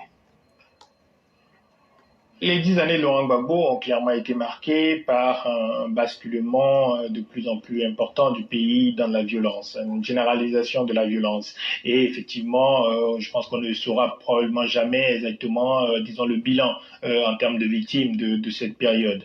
Mais évidemment, dans ce bilan, il faut intégrer, disons, les victimes des exactions commises par les forces de sécurité ivoiriennes à la solde de Laurent Gbagbo, par les différentes milices. C'est notamment à travers les journaux que lui et ses proches ont créé que Laurent Gbagbo et sa formation, le Front populaire ivoirien, endoctrinent méthodiquement une partie des Ivoiriens. La stratégie de propagande consiste d'abord à brandir le chiffon rouge des étrangers envahisseurs, essentiellement des pays voisins, désignés à la vindicte populaire. Ensuite, Le pouvoir, dans sa volonté de réduire l'électorat hostile du Nord à sa plus simple expression, assimile une partie des Ivoiriens de cette vaste région de savane aux immigrés burkinabés, maliens, guinéens et autres Nigériens avec lesquels il partage bien de langues locales, de patronymes et même la religion musulmane pour une partie. Il s'agit donc de faire de la majorité des Ivoiriens du Nord des apatrides et donc de leur retirer le droit d'être éligibles et de voter.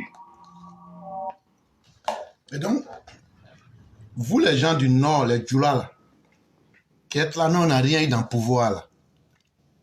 Voilà comment Laurent Gbagbo vous a assimilé aux étrangers pour faire un génocide sur vous. Si beaucoup ont oublié ça parmi vous, continuez à vous distraire, continuez à penser que c'est fini, que le monde est devenu parfait. Ce sont les mêmes ingrédients qu'il est en train de ramener. Et aujourd'hui, c'est lui qui envoie son fils pour écrire une lettre, pour venir nous dire au nom de Dieu, au nom de la religion. Ceux qui ont pitié de Laurent Gbagbo là, c'est ceux qui n'ont pas connu ce que c'était que Laurent Gbagbo.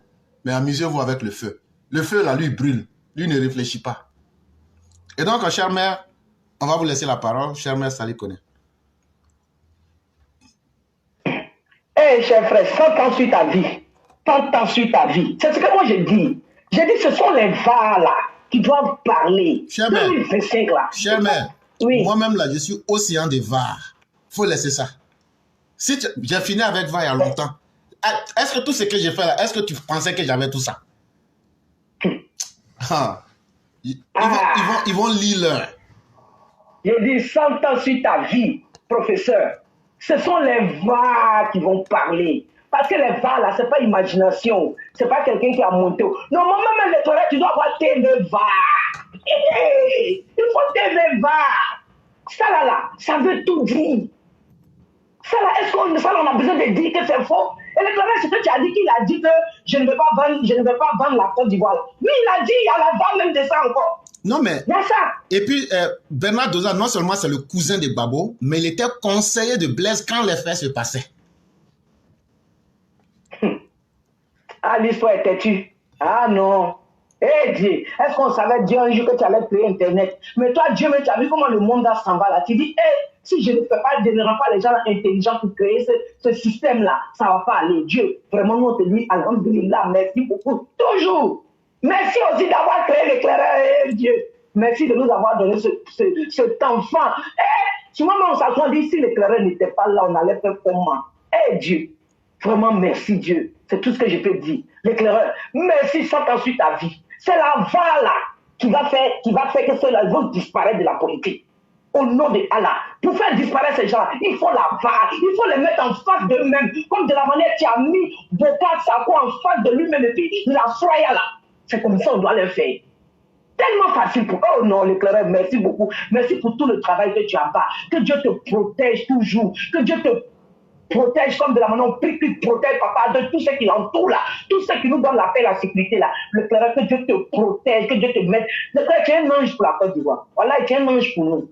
Voilà, je vais m'arrêter là, je vais attendre. Sinon, les femmes que le gars, notre frère vient de citer là, mon cher, femme là, c'est pas, les hommes se marient n'importe comme aujourd'hui. Nous, nos parents d'avant là, avant qu'ils te marient là, j'ai dit, tellement ils vont séquer pour voir, est-ce que cette femme-là peut m'emmener là, est-ce qu'elle peut m'emmener là. On ne marie pas n'importe qui. Non. On ne marie pas n'importe qui. Parce qu'il y a des hommes là, quand tu vois ta femme n'aime pas que tu aides, ta femme n'aime pas que tu choses à toi, tu n'as pas allé loin. Parce que Dieu n'élève jamais un homme qui a une femme qui ne veut même pas que son mari fasse pour quelqu'un d'autre, si ce n'est pas elle et puis c'est bon. Dieu ne fait pas ça. Si tu es devenu professeur là, peut-être que tu devais être ministre, elle t'a bloqué, tu es devenu professeur, tu es resté là où tu es. Donc sachez vous marier. Éclaireur, je m'arrête là. Merci. Merci beaucoup, chère mère. On va laisser le cyclone pour ces 5 minutes. Le cyclone, vous avez votre temps de parole. Ok, merci beaucoup, Éclaireur. Je dis encore merci à tous les panélistes, merci à tous ceux qui nous écoutent, merci à tous les Ivoiriens. Éclaireur, on a dit quelque chose tout à l'heure, c'est de sensibiliser la nouvelle génération. Mais tout compte fait, nous sommes unanimes dessus que ce n'est pas tout le monde, on peut les conseiller. Ce n'est pas tout le monde qui va nous écouter. Mais Dieu, par la grâce de Dieu, ceux qui doivent être sauvés, ceux qui peuvent entendre, vont écouter, ils vont analyser ils vont réfléchir, ils vont poser des questions pour voir la vérité. Pas parce qu'ils sont nés en 2000 qu'ils vont venir poser les mensonges en face de tout le monde. Et nous, on fait que répéter tout le jour, Babo est ce qu'il est. On est en train de dire le nom de tous les dirigeants qui ont passé en Côte d'Ivoire. Chers parents, un gars comme Babo, Laurent, la voix de Koudou se fait porte. Oui, c'est ça, non? Prenez ça comme ça. Un homme, lui-même qui dit son histoire pour nous espérer. C'est pas nous-mêmes qui a dit qu'il volait l'autisme. Ça fait un. C'est quoi il a fait quand il était enfant? Et quand il a vieilli là, c'est quoi il a donné? À un moment donné, il faut dire la vérité aux jeunes. Et nous, on sait que vous êtes conscients. Parce qu'on vous a appelé pour vous dire des choses, ou bien vous partez sur Facebook pour voir des choses, pour refuser la vérité. Et la réalité de Côte d'Ivoire, là, Doulé, là, ça y est encore des familles. Hein.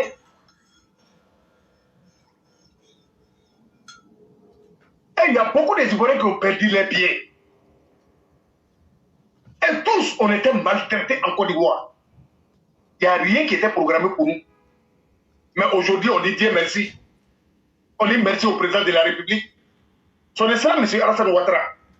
Le début, ils sont venus. Il n'y avait pas Facebook. Il vient à la télé pour venir mentir aux gens. C'était le seul coin où on pouvait avoir les informations. La RTI. RTI. Vraiment, il y a Kola Sama. Je parle de RTI d'avant. Chers jeunes, nous, on était témoins. Dieu merci. On a vu l'état de Foué-Boigny. On a vu Bédier. On a vu Guéhi. Et Dieu merci. On a vu Babo. Et aujourd'hui, on dit encore Dieu merci. On voit le président de la République. La Côte d'Ivoire s'est jamais senti à l'aise que l'état du président, son excellent M. Alassane Ouattara. Il faut reconnaître. Et fait Félix Foué-Boigny. Oui, on ne doit pas suivre les gens comme ça. C'est de notre intérêt qu'il s'agit. Qui protège notre intérêt? Qui protège notre vie? Qui nous soigne? Qui crée les conditions pour nous les enfants et pour vous les enfants et nos petits-enfants? C'est de ça qu'il s'agit. Pas le gros discours. Et ceux-là, ils étaient aux affaires. Pour vous rappeler, pour être bref, c'est jeune, il faut qu'on vous dise la vérité. Après avoir voté, où on a élu le président de la République, son excellent M. Alassane Ouattara, 94%. On peut vérifier, hein, peut-être ici, je me suis trompé des chiffres, mais c'était autour de 94%. Mais chers jeunes, avant que Babo soit parti, il a kidnappé, il a volé 3 mois dans le mandat du président de la République, ou bien 6 mois. Avant d'aller, il a détruit l'administration, il a détruit Abidjan complet. Sinaïpé, ils ont tout cassé. Tous les ordinateurs étaient volés. Et pirates, ils ont mis fait partout. Et même groupe de boulets avec une machine qui faisait extrait de naissance pour les gens. Mais de vous et nous, est-ce que vous pouvez venir témoigner aujourd'hui qu'il y a un militant de RHDP ou bien un pro-Ouattara en train de faire extrait pour les gens? Vous ne pouvez pas dire le contraire. C'est pas possible. C'est pas possible.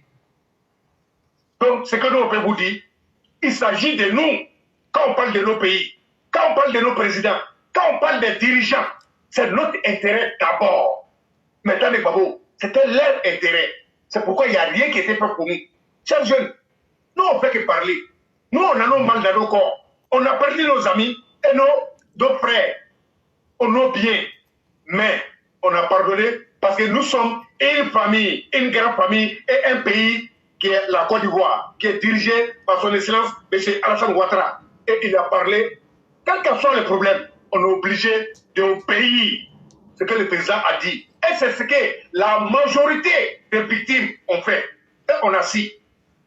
Pas parce qu'on a oublié, mais pour vous dire, tout ce que vous êtes République Facebook, ça n'a qu'à nécessiter la République. Ça n'a qu'à nécessiter la République Facebook. C'est ce qui va vous arranger. Sinon, ce que nous on a vu, ce qu'on a vécu et ce qui a été passé. Nous, on ne va pas accepter que ça revienne encore parce qu'on aspire la paix, on aspire bonheur.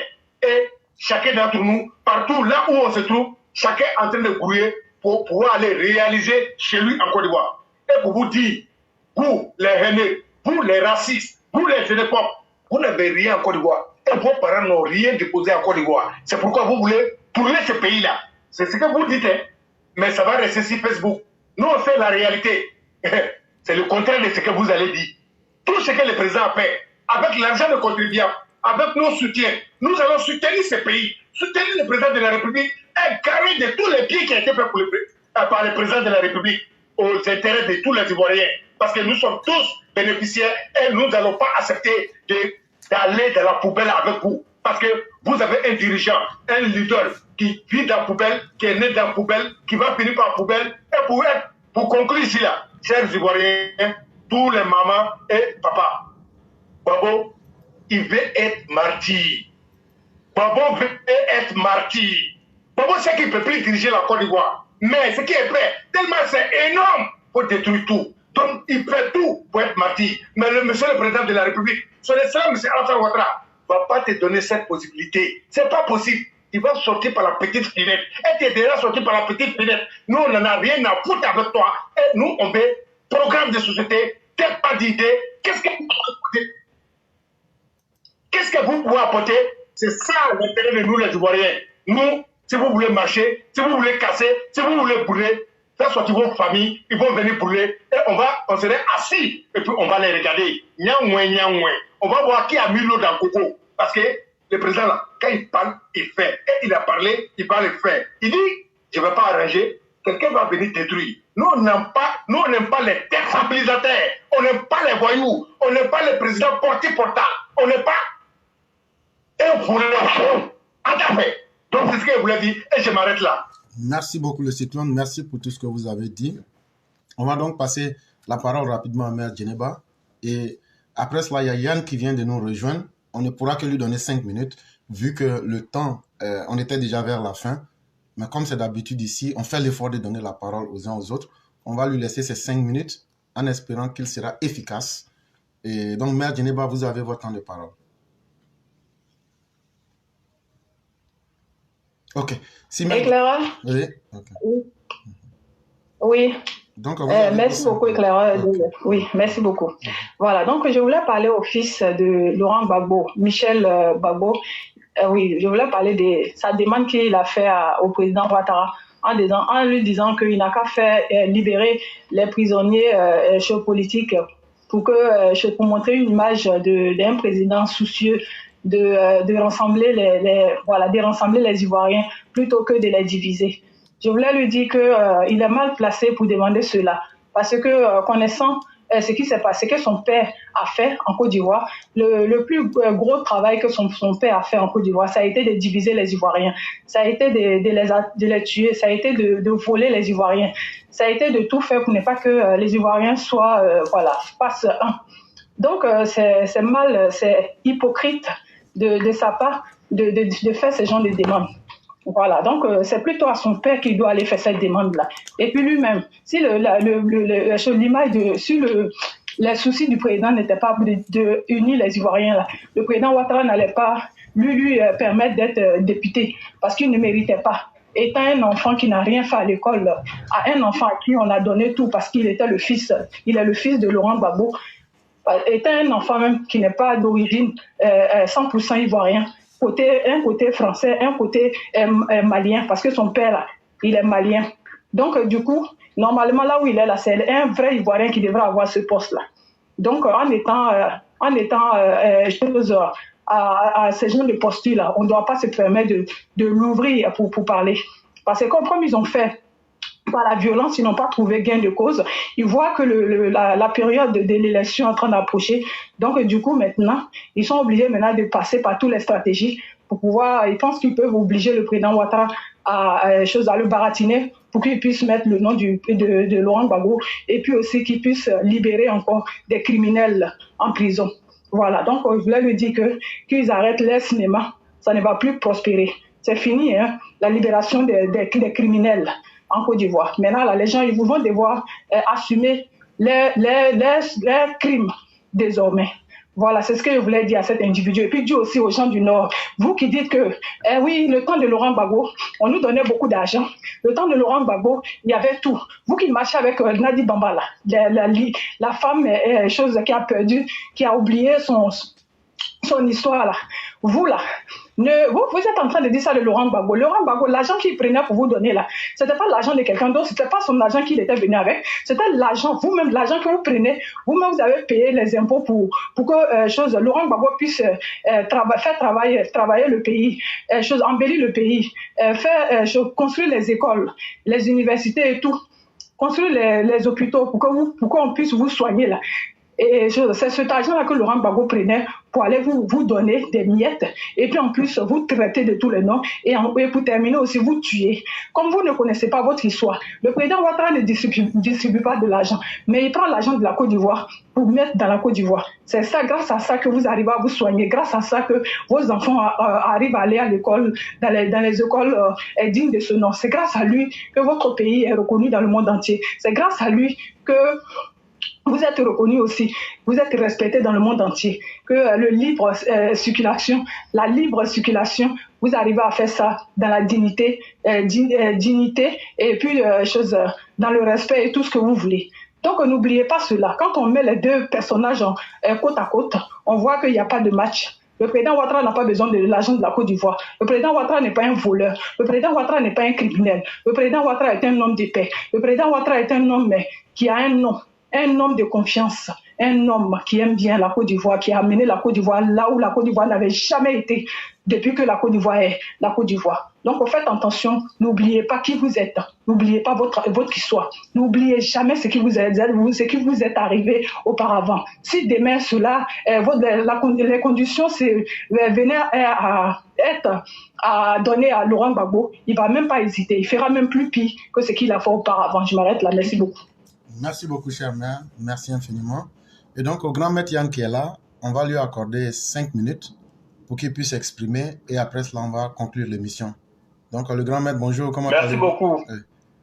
Oui. Merci beaucoup, mon grand oncle. Vraiment, je m'excuse et je serai très rapide et très bref. Alors, d'abord, je vais parler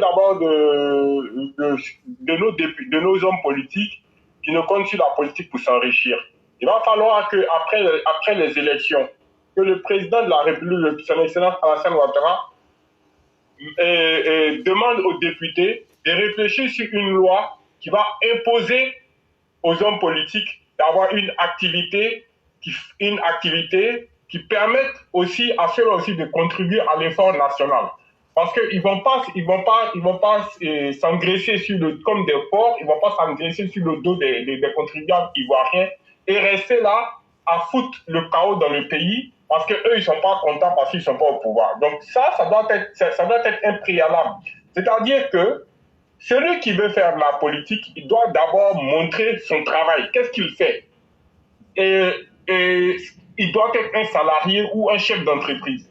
Je pense que c'est un débat qui est très important à mener pour qu'aujourd'hui, tous ceux qui croient que la vie est facile en racontant des bêtises à longueur de temps, en mettant le peuple en conflit, en mettant les populations et les communautés en conflit, aussi sachent que ces populations et communautés-là qui mettent en conflit pour pouvoir tirer les marrons du feu, c'est-à-dire pour pouvoir bénéficier de cela, créer le trouble, qu'ils sachent que ces gens-là aussi se fatiguent, ils se réveillent à 5 h du matin, pendant qu'ils sont en train de boire du champagne, ces gens-là se réveillent à 5 h du matin et qui rentrent jusqu'à souvent 22 h, jusqu'à souvent même pas d'heure, pour pouvoir s'occuper de leur famille.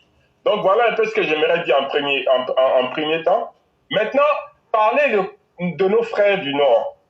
Moi, je vais vous dire simplement ce que ces opposants-là sont en train de préparer. Ils veulent laisser les gens de l'AES envahir votre zone.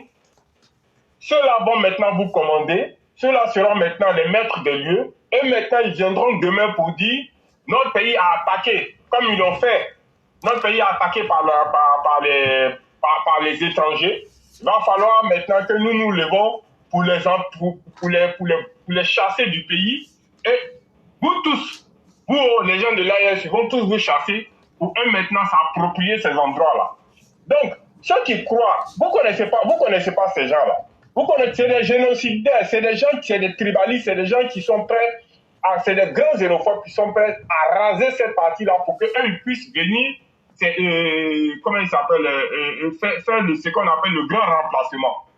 Ce que je dis, c'est basé sur vraiment sur des faits. C'est comme ça le monde, c'est comme ça que les gens ont pu s'installer, d'autres peuples ont pu faire oublier d'autres peuples. Depuis le monde des mondes, c'est comme ça. Donc, prenez garde et faites attention. Aujourd'hui, là, vous ne savez pas le bonheur que vous avez. Mais comme on le dit malheureusement, l'imbécile ne reconnaît le bonheur que lorsqu'il a perdu. Mon grand top, merci beaucoup. C'est tout ce que je voulais dire. Si tu as quelque chose à rajouter. C'est tellement bien dit. Et il faut toujours conscientiser les gens. Déjà que la réalité même ne la comprennent pas. Mais il faut aussi leur expliquer le côté caché des choses. Et c'est ce que vous venez de faire. Laurent Gbagbo est un génocidaire. C'est un loup qui se déguise en fonction des événements pour essayer d'atteindre ses objectifs macabres, ses objectifs mortifères. Et ça, si vous oubliez cela, vous faites à vous-même le plus grand tort. Et Laurent Gbagbo, il ne faut pas se laisser distraire parce que ce monsieur-là est en train de jouer sur le temps et sur les sentiments pour essayer d'avoir raison des événements. Et donc, à vous-même de rester conscient de vous-même, à vous-même de ne pas lâcher prise et de montrer que vous serez plus coriace qu'il ne l'avait imaginé. Et donc, nous allons terminer. On va donc permettre à tous ceux qui ont été sur le panel, en 2 minutes chacun, vous allez faire votre conclusion et on va pouvoir fermer le direct du jour. Donc, cher maître Sali Kone, on vous laisse votre conclusion en 2 minutes. Merci, cher frère. J'avais éjecté, je ne peux plus revenir. J'ai fait tout, ça ne passe pas. Mais Dieu est bon. Vraiment, merci. Merci à tous ceux qui ont intervenu. Merci à tous ceux qui nous ont suivis. Notre cher frère Yann, il faut te dire, Dieu ne laissera jamais notre nom dans la main des malfrats. Dieu ne permettra jamais à l'AES d'avoir le pas sur notre nom. Dieu ne permettra jamais à Soro Guillaume de livrer nos parents. Dieu ne permettra jamais, jamais, jamais, au grand jamais, car il n'y a pas un peuple qui a autant souffert en Côte d'Ivoire comme le peuple du Nord. Oui. Dieu ne permettra pas parce que Dieu lui-même dit, je suis dans la vérité. Voilà pourquoi ce Soro Guillaume-là, il va rester chez eux là-bas. Il va rester comme de la manière Ibé a dit, il restera en exil. Soro Guillaume, tu resteras en exil. Parce que tout ce qui se passe aujourd'hui, c'est toi qui en parles de tout ça là. Mais Dieu va te payer. C'est tout ce que nous on connaît. Merci l'éclaireur, que Dieu protège la Côte d'Ivoire, que Dieu protège papa de tous ceux qui sont autour de lui, de bons cœurs, ceux qui ne sont pas de bons cœurs là. Voilà, ils n'ont qu'à se mettre de côté. Puis Dieu même, ils vont se dévoiler seuls. Oui, regardez comment Johnny Pacheco est en train de se vendre seul. C'est comme ça aussi, ils vont se vendre seuls. Voilà, c'est comme ça. Donc que Dieu protège aussi nos forces de l'ordre qui nous donnent la sécurité, la sérénité. Et vraiment, big up à notre très cher Papa Théméo pour tout ce qu'il fait pour la Côte d'Ivoire. Parce que si ce n'était pas lui là, Papa Ado n'allait pas pouvoir faire ce qu'il fait là. Et on lui dit merci. Et que Dieu le protège, que Dieu protège toute la Côte d'Ivoire, tous les vrais enfants de la Côte d'Ivoire. Quand je dis vrai, je dis ceux qui aiment la paix et la sécurité pour la Côte d'Ivoire. C'est de ceux-là que je parle. Maintenant, ceux qui veulent que la Côte d'Ivoire s'entre-déchire, on les laisse avec Dieu. Car Dieu dit, je te retourne ce que tu as dans ton cœur. Et que Dieu retourne à chacun ce qu'on a dans nos cœurs. Merci les frères, je m'arrête là. Merci beaucoup, cher maire. Merci de tout ce que vous apportez. Et que Dieu entende vos prières. Et que Dieu protège la Côte d'Ivoire et les Ivoiriens qui ont un sentiment noble et correct. Vraiment, merci pour tout ce que vous apportez en termes d'efforts sur la plateforme. Et en Côte d'Ivoire même pour conscientiser. C'est un travail de groupe et chacun fait du mieux qu'il peut. Mais c'est important parce que celui qui contribue à faire le bien, même si c'est d'un poids d'atome, est toujours meilleur que celui qui sème le malheur. Le cyclone, en 2 minutes, on vous laisse faire votre conclusion. Ok, merci beaucoup. Je dis merci à tous les Mao et Chao. Éclairer, c'est que moi, je voulais à tous les Ivoiriens, à tous ceux qui nous écoutent, tout ce que Gbagbo est en train de faire, tous ceux qui disent que a perdu mémoire, Gbagbo, il ne sait pas ce qu'il dit. Chers parents, voilà, il est détrompez-vous. Détrompez-vous. On dit, tous les chemins Rome mènent à Rome. C'est ce qu'ils ont dit, non? Gbagbo, c'est un politicien. Qui pèse la tête ou qui pèse son poitrine? Nous, on n'en a rien à foutre. Il faut qu'on prenne en considération tout ce qu'il fait. Et c'est la vérité, je vous parle. En toute sincérité, il n'est pas bête. Il peut jouer avec notre esprit. Oui, mais je dis merci au président de la République. Depuis son arrivée, à Tidja, nous les Ivoiriens.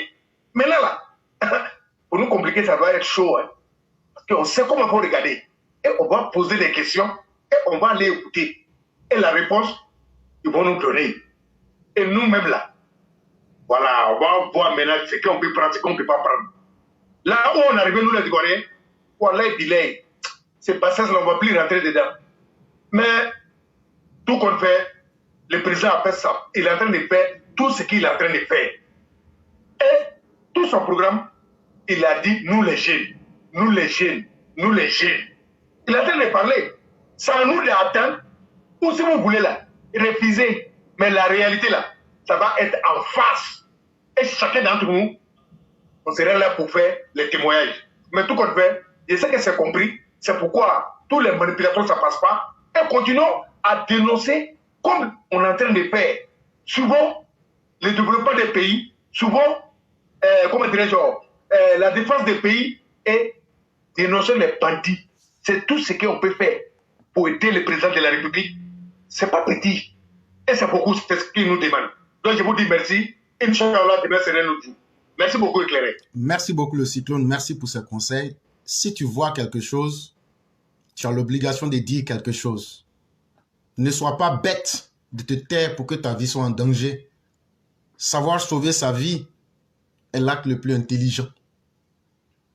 Et chers Ivoiriens, aujourd'hui, le pouvoir en place vous dit, soyez des acteurs de la protection de vos propres vies.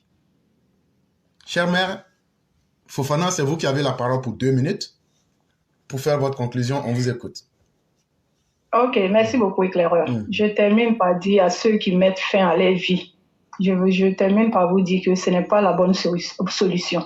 Vous savez, quel que soit ce qui peut vous arriver dans la vie, sachez que vous n'êtes pas seul. Sachez que nous tous, on n'en a pas de problème. Mais cela ne peut pas amener quelqu'un à aller mettre fin à sa vie. Parce qu'en faisant cela, là, c'est d'aggraver encore la situation. Car le problème qui t'a poussé pour aller mettre fin à ta vie ne va pas s'arrêter. Bien au contraire, les personnes qui comptent sur toi vont s'empirer, leur situation va s'empirer encore. Alors que si tu étais là, tu te débrouillais pour pouvoir faire passer ce temps dur-là, cela allait finir par se terminer par le bonheur, comme on dit. Quand il y a le malheur, il y a toujours le bonheur après. Donc, n'oubliez pas cela. Rien ne doit vous pousser à mettre fin à votre vie. Donc, faites attention. Oubliez cette idée macabre dans votre tête. Et je termine aussi par dire à des couples, faites attention. Trouvez la bonne personne. Voilà, être avec quelqu'un ne fait pas tout. Le plus important, là, c'est tout faire pour garder la personne. N'oublions pas de continuer à nous séduire. N'oublions pas de faire tout pour séduire sa partenaire, mettre des choses que sa partenaire aime ou son partenaire aime. N'oublions pas de prendre la douche et de nous brosser les dents. Et porter les choses que nos partenaires ou notre partenaire aime pour la nuit, pour faire du bien à la personne aussi. N'oublions pas cela parce que quand on est ensemble, l'habitude crée les choses. Après, on pense que la personne qu'on a, la personne n'a plus de valeur, alors que c'est pas ça. C'est cette personne. On ne doit pas oublier que c'est cette personne que nous avons couru derrière pour avoir. C'est une personne que tout le monde aurait aimé avoir. Donc, n'oublions pas cela. Continuons toujours à nous séduire et ne laissons pas l'habitude gâcher notre jolie coupe. Voilà, c'est ce que je voulais dire. N'oublions pas. Voilà, continuons à nous séduire. Merci beaucoup et bonne soirée à tout le monde. Au revoir. Non, mais chère mère, vous riez, mais c'est tellement important ce que vous dites là. Que souvent on néglige certaines choses, mais c'est quand le malheur vient. C'est comme la vie, hein. C'est quand quelqu'un meurt autour de nous qu'on se rend compte que la vie est fragile. Mais en même temps, c'est ce malheur-là qui ouvre nos yeux. Il n'y a pas de vie parfaite. Il n'y a pas de couple parfait. Mais, quand tu comprends que celui ou celle que tu as, c'est avec il ou elle que tu pourras terminer ou bien faire le voyage, qu'est-ce que tu perds à faire ce que la mère vient de dire, que ce soit l'homme ou la femme? Maintenant, moi, là, je ne me brosse pas. Ça, c'est 1. 2, je ne me peigne pas. Ça fait 2. Maintenant, là, je ne me parfume pas aussi. Maintenant, il y a quoi encore même là? Je me lave pas en plus encore. Oh, voilà. Aïe, aïe, aïe. Garçon sale. Et puis en plus encore, comme Issa Baya, je change, je découche seulement. Je disparais dans la nature. Ça là, c'est pas bon. Les gars, tout ce qui est beau là, tout le monde aime. Ne soyons pas des ennemis même de la vie elle-même. Bien vivre là, il n'y a pas de honte à bien vivre. La modestie est certes une vérité, mais bien vivre là, c'est un don de Dieu. Et à ceux qui se suicident, lorsqu'on est en philosophie, on pose la question, est-ce que ce n'est pas un courage malsain? C'est vrai que toute vie est le résultat d'une certaine souffrance. Il n'y a pas de vie sans souffrance. Mais en se suicidant, vous oubliez que c'est un acte aussi des plus égoïstes. Parce que quel que soit ce que tu es, même quand tu penses que tu as été oublié par le monde, il y a une personne qui t'aime. Il y a encore une seule personne qui t'aime. C'est Dieu. Et le plus grand enfer de Dieu, c'est son amour pour les hommes. Je le répète, le plus grand enfer de Dieu lui-même là, l'enfer dans lequel Dieu lui-même il est là, c'est son amour pour les hommes. Quels que soient les problèmes que tu as là, lui va noyer ça dans lui-même. C'est pourquoi j'ai dit que c'est nous qui sommes son enfer. Parce que c'est lui qui sait supporter nos problèmes. C'est lui qui sait transformer nos faiblesses en une force. Et comme ça, il faut souvent prendre la vie avec simplicité. Ce que tu n'arrives pas à résoudre là, laisse le temps lui-même résoudre cela. Quand tu as un problème que tu ne peux pas résoudre là, le temps lui-même, il faut laisser le temps au problème de se résoudre lui-même. Et puis c'est fini. Dans la vie là, Dieu ne nous a pas créés pour qu'on ait vocation de pouvoir tout faire. On a des limites en tant qu'humain. On ne peut pas tout réussir. Mais être capable d'accepter aussi ses limites et d'être patient avec soi-même, c'est une grande sagesse. Et cher, merci d'avoir évoqué ces deux questions qui sont très importantes et il faut que les gens les retiennent. Le grand maître, nous nous inclinons en face de vous pour vous laisser faire la conclusion en 2 minutes. Si le grand maître Yann est là, on va lui laisser cette... Oui, merci beaucoup mon grand oncle. Merci beaucoup, merci à tout le monde. Vraiment, je suis très touché par les propos de la mère Djeneba. Parce que ça montre encore vraiment la grandeur, l'esprit vraiment des EPV, quoi. Et c'est vraiment très bien parce qu'on était sur un sujet politique et vous voyez comment est-ce qu'elle a su, à travers sa sagesse, nous orienter vers un sujet des plus intimes qui nous touche nous tous. Et vraiment, je tenais vraiment à lui tirer mon chapeau et à travers elle, à tirer mon chapeau à tous les EPV. Vraiment, le EPV, on a de la chance d'être EPV. Ça, c'est très important. J'aimerais aussi dire que, bon, moi, ce que j'aimerais dire à mes parents ivoiriens, à mes frères et sœurs ivoiriens, vraiment, n'attendons pas de perdre cette paix, cette quiétude, ce bonheur qui anime la Côte d'Ivoire depuis que le président Ouattara est au pouvoir. N'attendons pas de regretter, vraiment.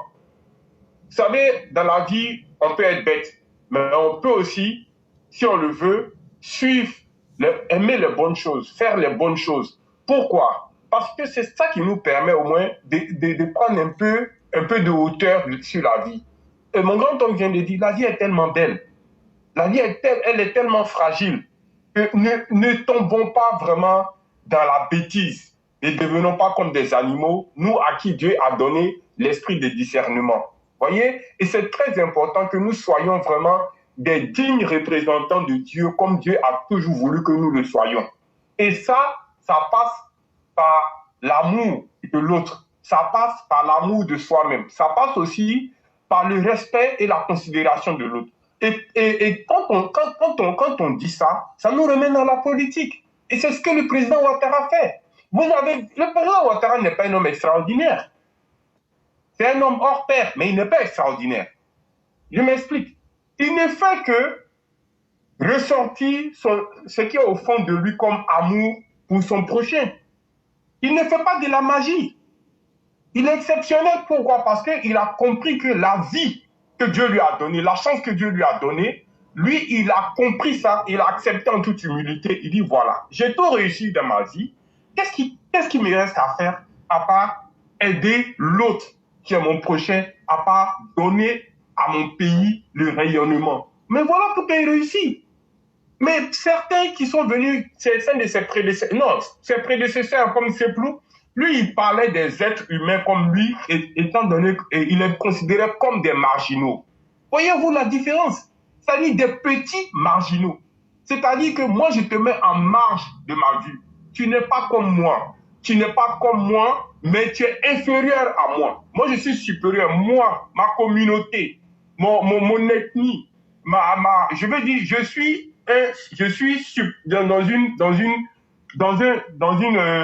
dans une communauté qui est supérieure à la tienne. Donc, je pratique le suprémacisme sur toi, ta communauté. Donc, tu es un marginal.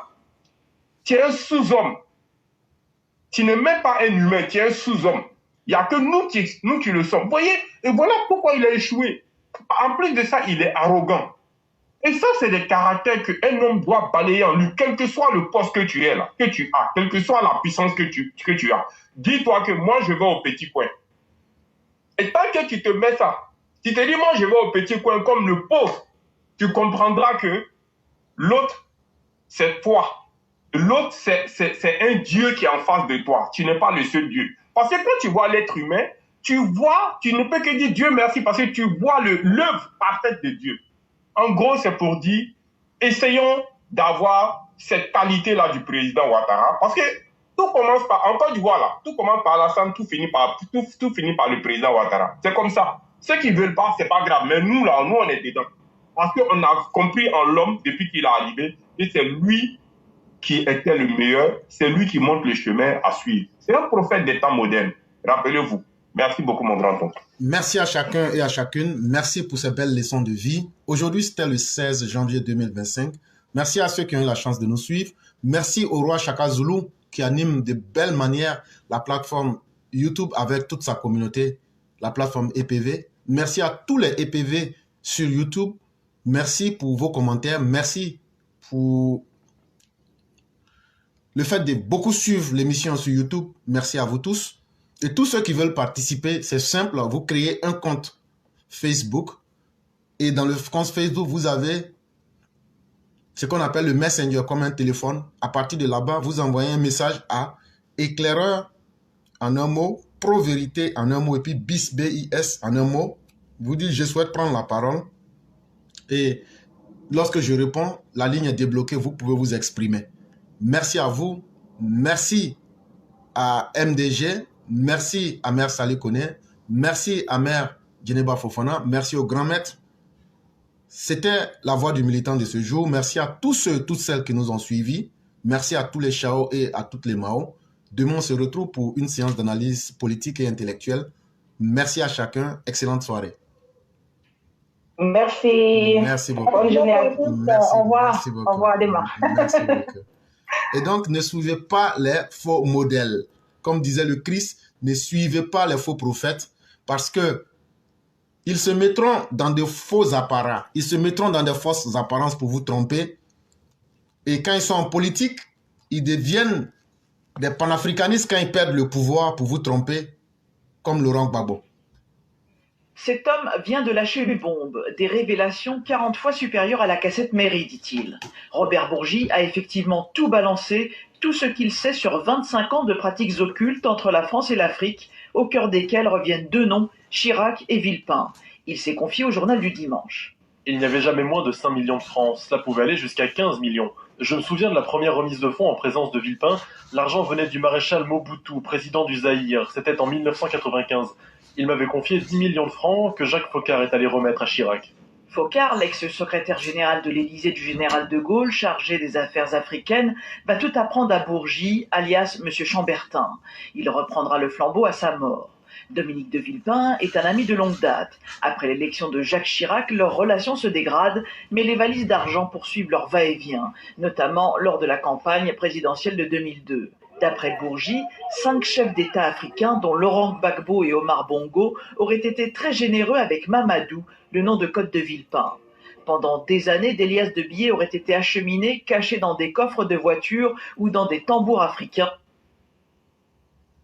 Bonjour Robert Bourgi. Bonjour. Dans le livre que publient Laurent Gbagbo et François Mattei, vous êtes à nouveau dépeint comme une éminence grise de la France-Afrique et vous auriez, selon Laurent Gbagbo, tenté de le faire cracher au bassinet, c'est l'expression qui est employée, afin que le président ivoirien participe au financement de la campagne électorale de Jacques Chirac en 2002. Est-ce vrai? Le mot cracher au bassinet est un peu violent, un peu vulgaire. Comment cela s'est-il fait? Lors des rencontres que Laurent Gbagbo avait eu avec Jacques Chirac à l'Élysée et avec Dominique de Villepin hors Élysée, Dominique de Villepin avait demandé à Laurent Gbagbo si, le moment venu, il pouvait aider à la campagne présidentielle de Jacques Chirac. Laurent Gbagbo avait dit oui. Ni Villepin ni Robert Bourgi n'avaient mis le pistolet sur la tempe de Laurent Gbagbo. Et cela s'est fait dans un restaurant des bords de Seine. Le Voltaire? Pas le Voltaire, justement, je rectifie.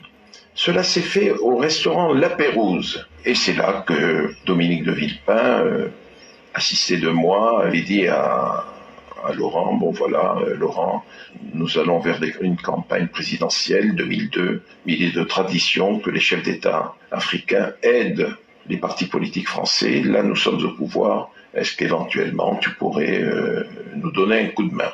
Et Laurent Gbagbo de lui répondre spontanément, il n'y a pas de problème. Le moment venu, tu me le fais savoir et j'enverrai un émissaire. Et lors d'un deuxième voyage officiel de Laurent Gbagbo à Paris, une réunion s'est tenue. Il y avait là son ministre des Finances, il y avait là son directeur de cabinet Anoma, il y avait là l'ambassadeur Eugène Alou, son directeur de protocole et chef de cabinet.